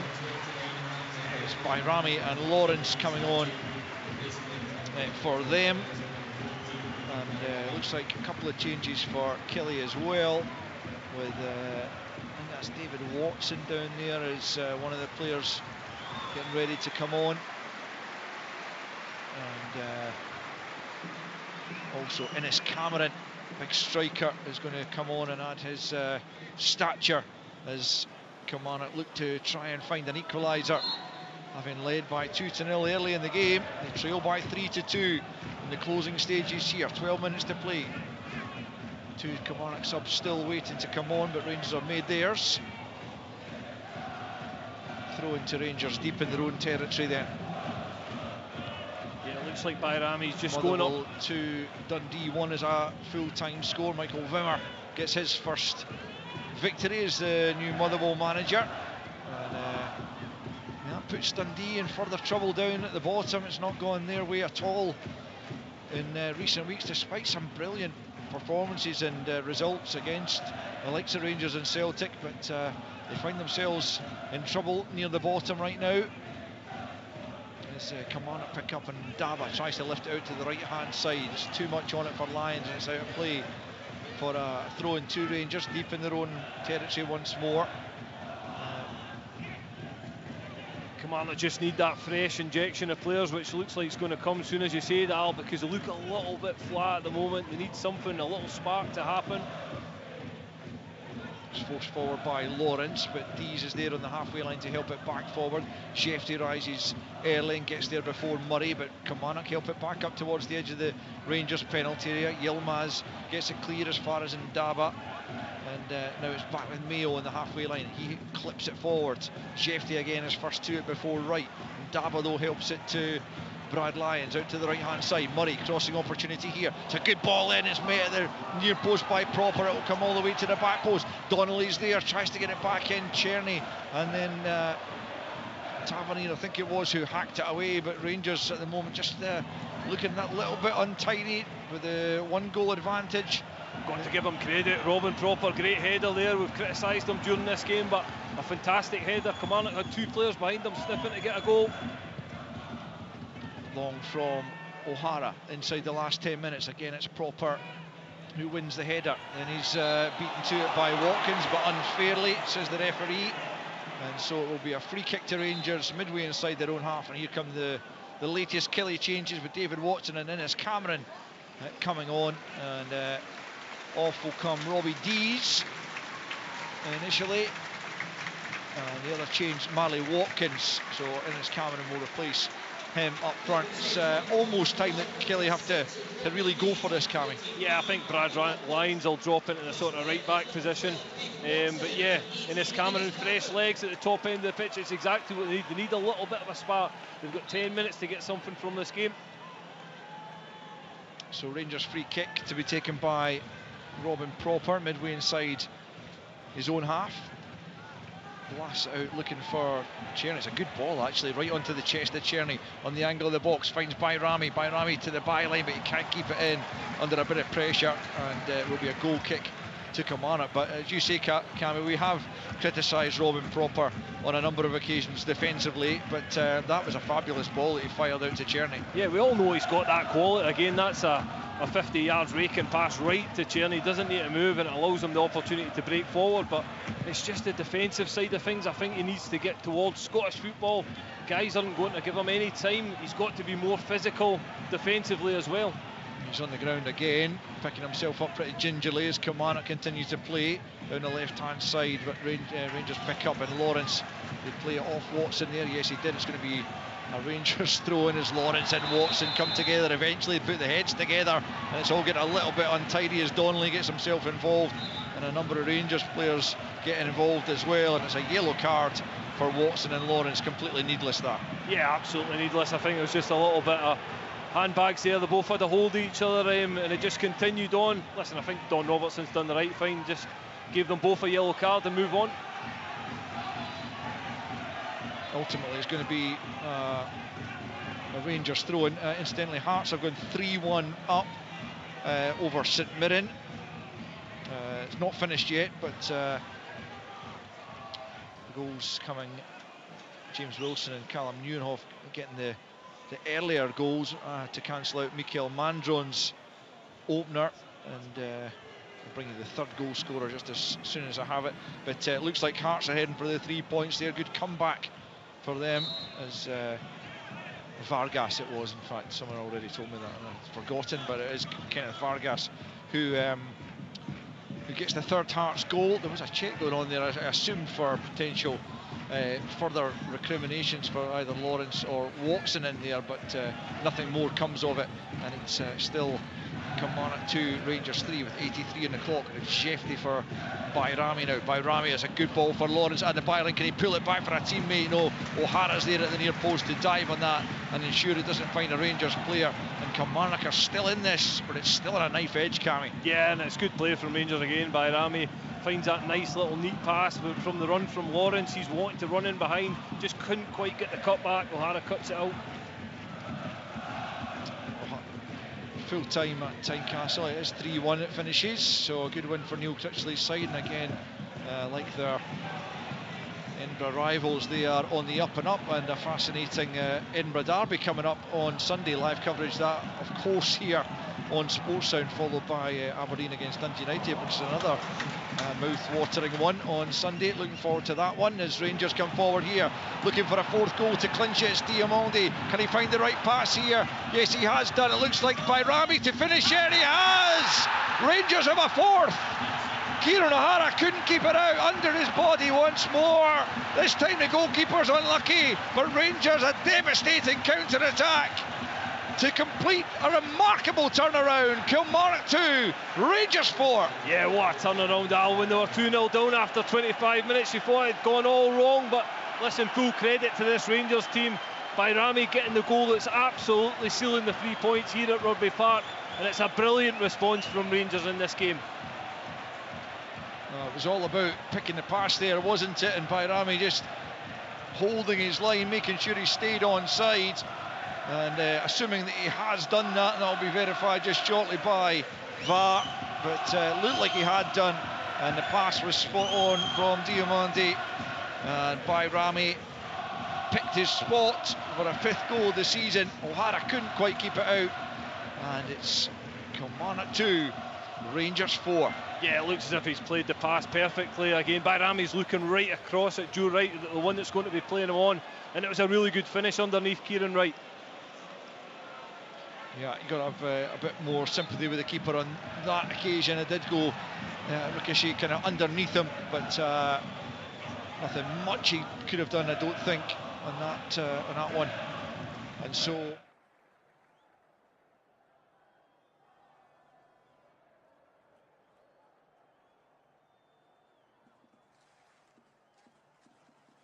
more as Murray sends it into the penalty area. Rangers managed to deal with it. Jeffrey's been tugged back by Brad Lyons, who thought about kicking the ball away there, but thinks better of it. And welcome to those of you who've been listening to Open All Mics. Well, I hope it's been enjoyable, because if you've not been listening to this one, you have missed an absolute cracker. Rangers 2 goals down inside 15 minutes, and the Barry Ferguson era was looking like it getting off to the worst possible start, but Rangers have responded, and they got a goal back before half-time through Václav Černý. In this second half they've got 3 more. Cyril Dessers with a double, and just a couple of moments ago Nadim Bayrami has made it 4-2, and you would imagine putting the game beyond Derek McInnes' side as Ross McCausland prepares to come on for the final few minutes for Václav Černý. And Cammy, I mean, the 6 goals, that doesn't even tell you the half of it. It's been absolutely brilliant from start to finish. Yeah, it's been end to end most of the game. Again, Kilmarnock have had their opportunities. Kilmarnock had opportunities to go 3-0 up, and I think they'll rue their misses. But Rangers have had a brilliant response, showing real character tonight, because they've not been in a great place over the last few weeks. It would be easy to just put the tools away again, but Barry Ferguson made that bold change. I think it's really worked. As soon as Tavernier's been in beside Robin Proper, it's made a huge difference to this Rangers team. They look much more defensively settled, and it's allowed the forward players to go and hurt Kilmarnock, and they've absolutely done that. Just about 3 minutes left of the 90 here. Rangers leading by 4 goals to 2. The deficit on Celtic will be reduced once more, and although that might be a moot point with Celtic heading inexorably towards a 4th successive title, at least is a message of intent from these Rangers players under the new manager, as Yilmaz is stopped in his tracks coming forward, and Donnelly picks up, goes back the way to Mayo. Mayo plays it forward down the right hand side looking for Bobby Wales, but cut out by Shefty, who'll come forward himself down the Rangers left. Well challenged by Donnelly, then he's held Shefty back there rather violently almost. It was a bit much from Liam Donnelly, albeit Shefty probably makes a bit more of it than required as well, and Don Robertson's not too fussed about it by the looks of it, and it will just be a Kilmarnock throw-in. Yeah, maybe just a bit of frustration from the Kilmarnock players there setting in.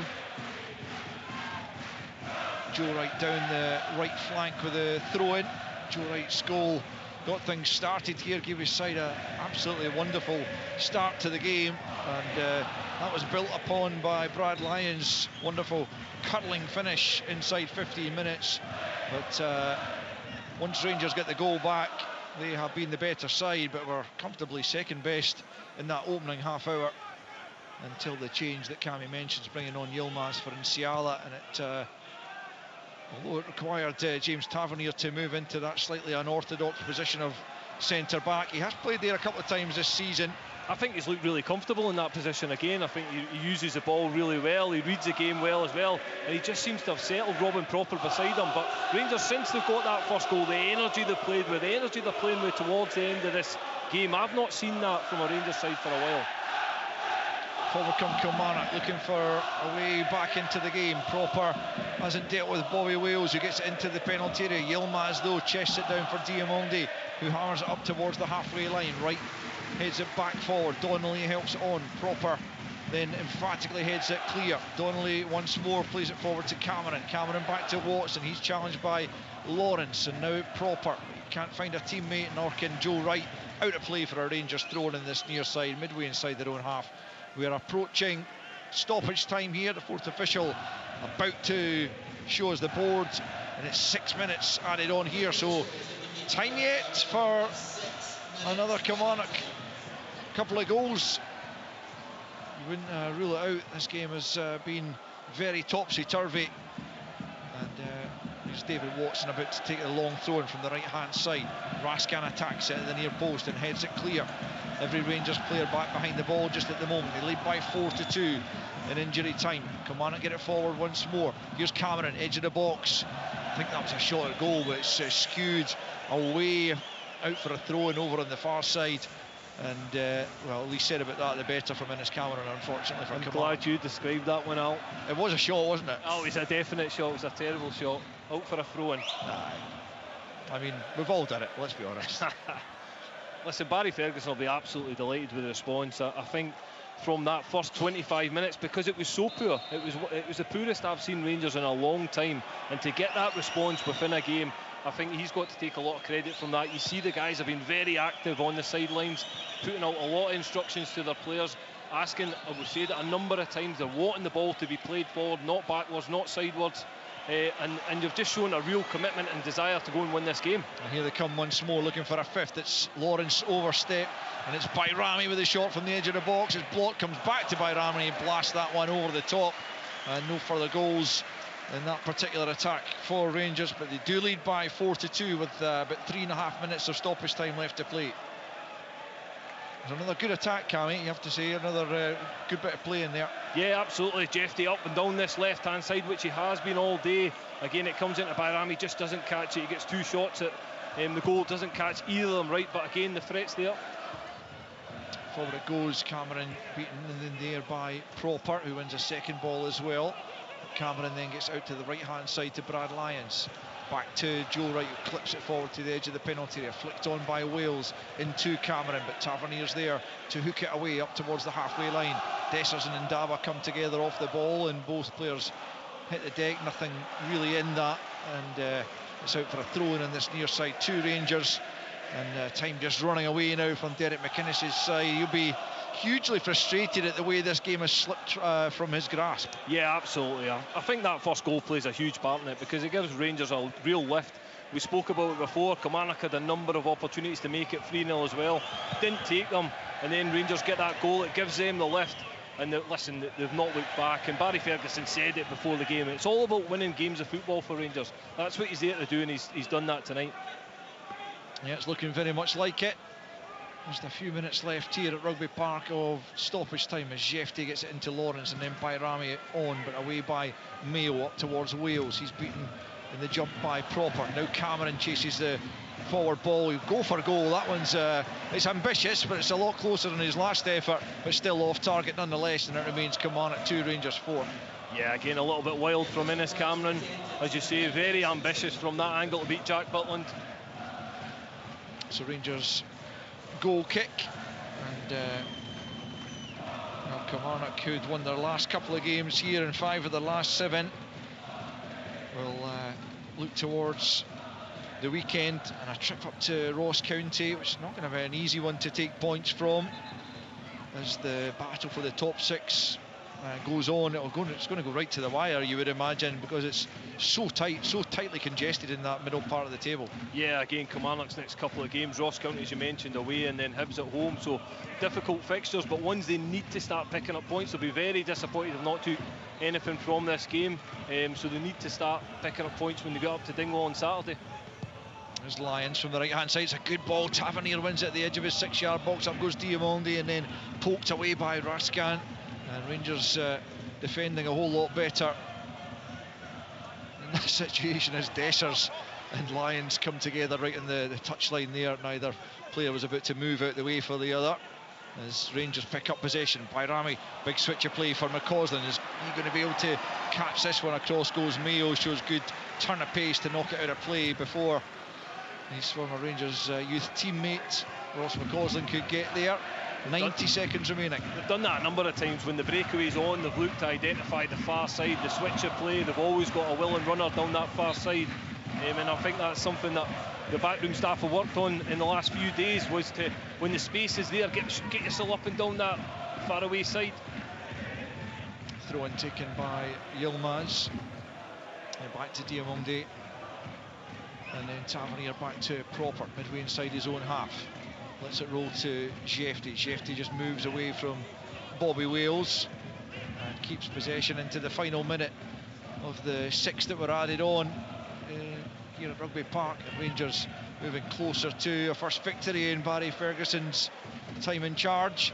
First of many, he will hope, and the fans will hope, no doubt, as McCausland comes forward down the right-hand side, looking to just put another little bit of gloss on the scoreline. It's into Bayrami, edge of the 6-yard box, tries to turn it across goal, looking for Dessers, but there's a Kilmarnock defender in the way, and that's cleared before he can get there, and there'll be no hat-trick this evening for Cyril Dessers, as Rangers pick up possession once more. Final few seconds here at Rugby Park then. Rangers leading by 4-2 as Yilmaz has it. Back the way it goes to Raskan, all the way back to the halfway line, and there is the full-time whistle. Well, we knew there was going to be a story here at Rugby Park one way or the other, and what a story it's turned out to be. Kilmarnock out of the traps so quickly, by far the better team in the opening half an hour, and with a 2-goal advantage within a quarter of an hour, as Fraser Murray's corner was headed in by Joe Wright, and then Nico Raskan gave up possession, allowing Brad Lyons to curl it beyond Jack Butland to give the home side a 2-goal advantage, and a nightmare start for Barry Ferguson in his first game in charge of Rangers. Kilmarnock could have added to their lead. Marley Watkins had a couple of chances that just couldn't convert, and after that Rangers began to just creep back into the game. Cyril Dessers had one blocked on the line by Wright before eventually Rangers did get on the score sheet. Diamande feeding Czerny, who slotted past the goalkeeper to make it 2-1 before half-time. Into the second period, and Rangers really came to life. A Tavernier corner was headed in by Cyril Dessers to make it 2 apiece. Then Yilmaz fired a brilliant ball forward just after the hour mark, and Cyril Dessers caught it beautifully on the volley just inside the box to hammer it past O'Hara and make it 3-2. There was an effort from Daba as Kelly looked for an equaliser that was pushed away by Butland before Rangers made the point save. Diamonde picking another good pass, this time for the substitute Nadeem Bayrami, and he fired beyond Kieran O'Hara, got something on it but couldn't keep it out to finish the scoring and bring a close almost to an absolutely fascinating game. Catch this if you can.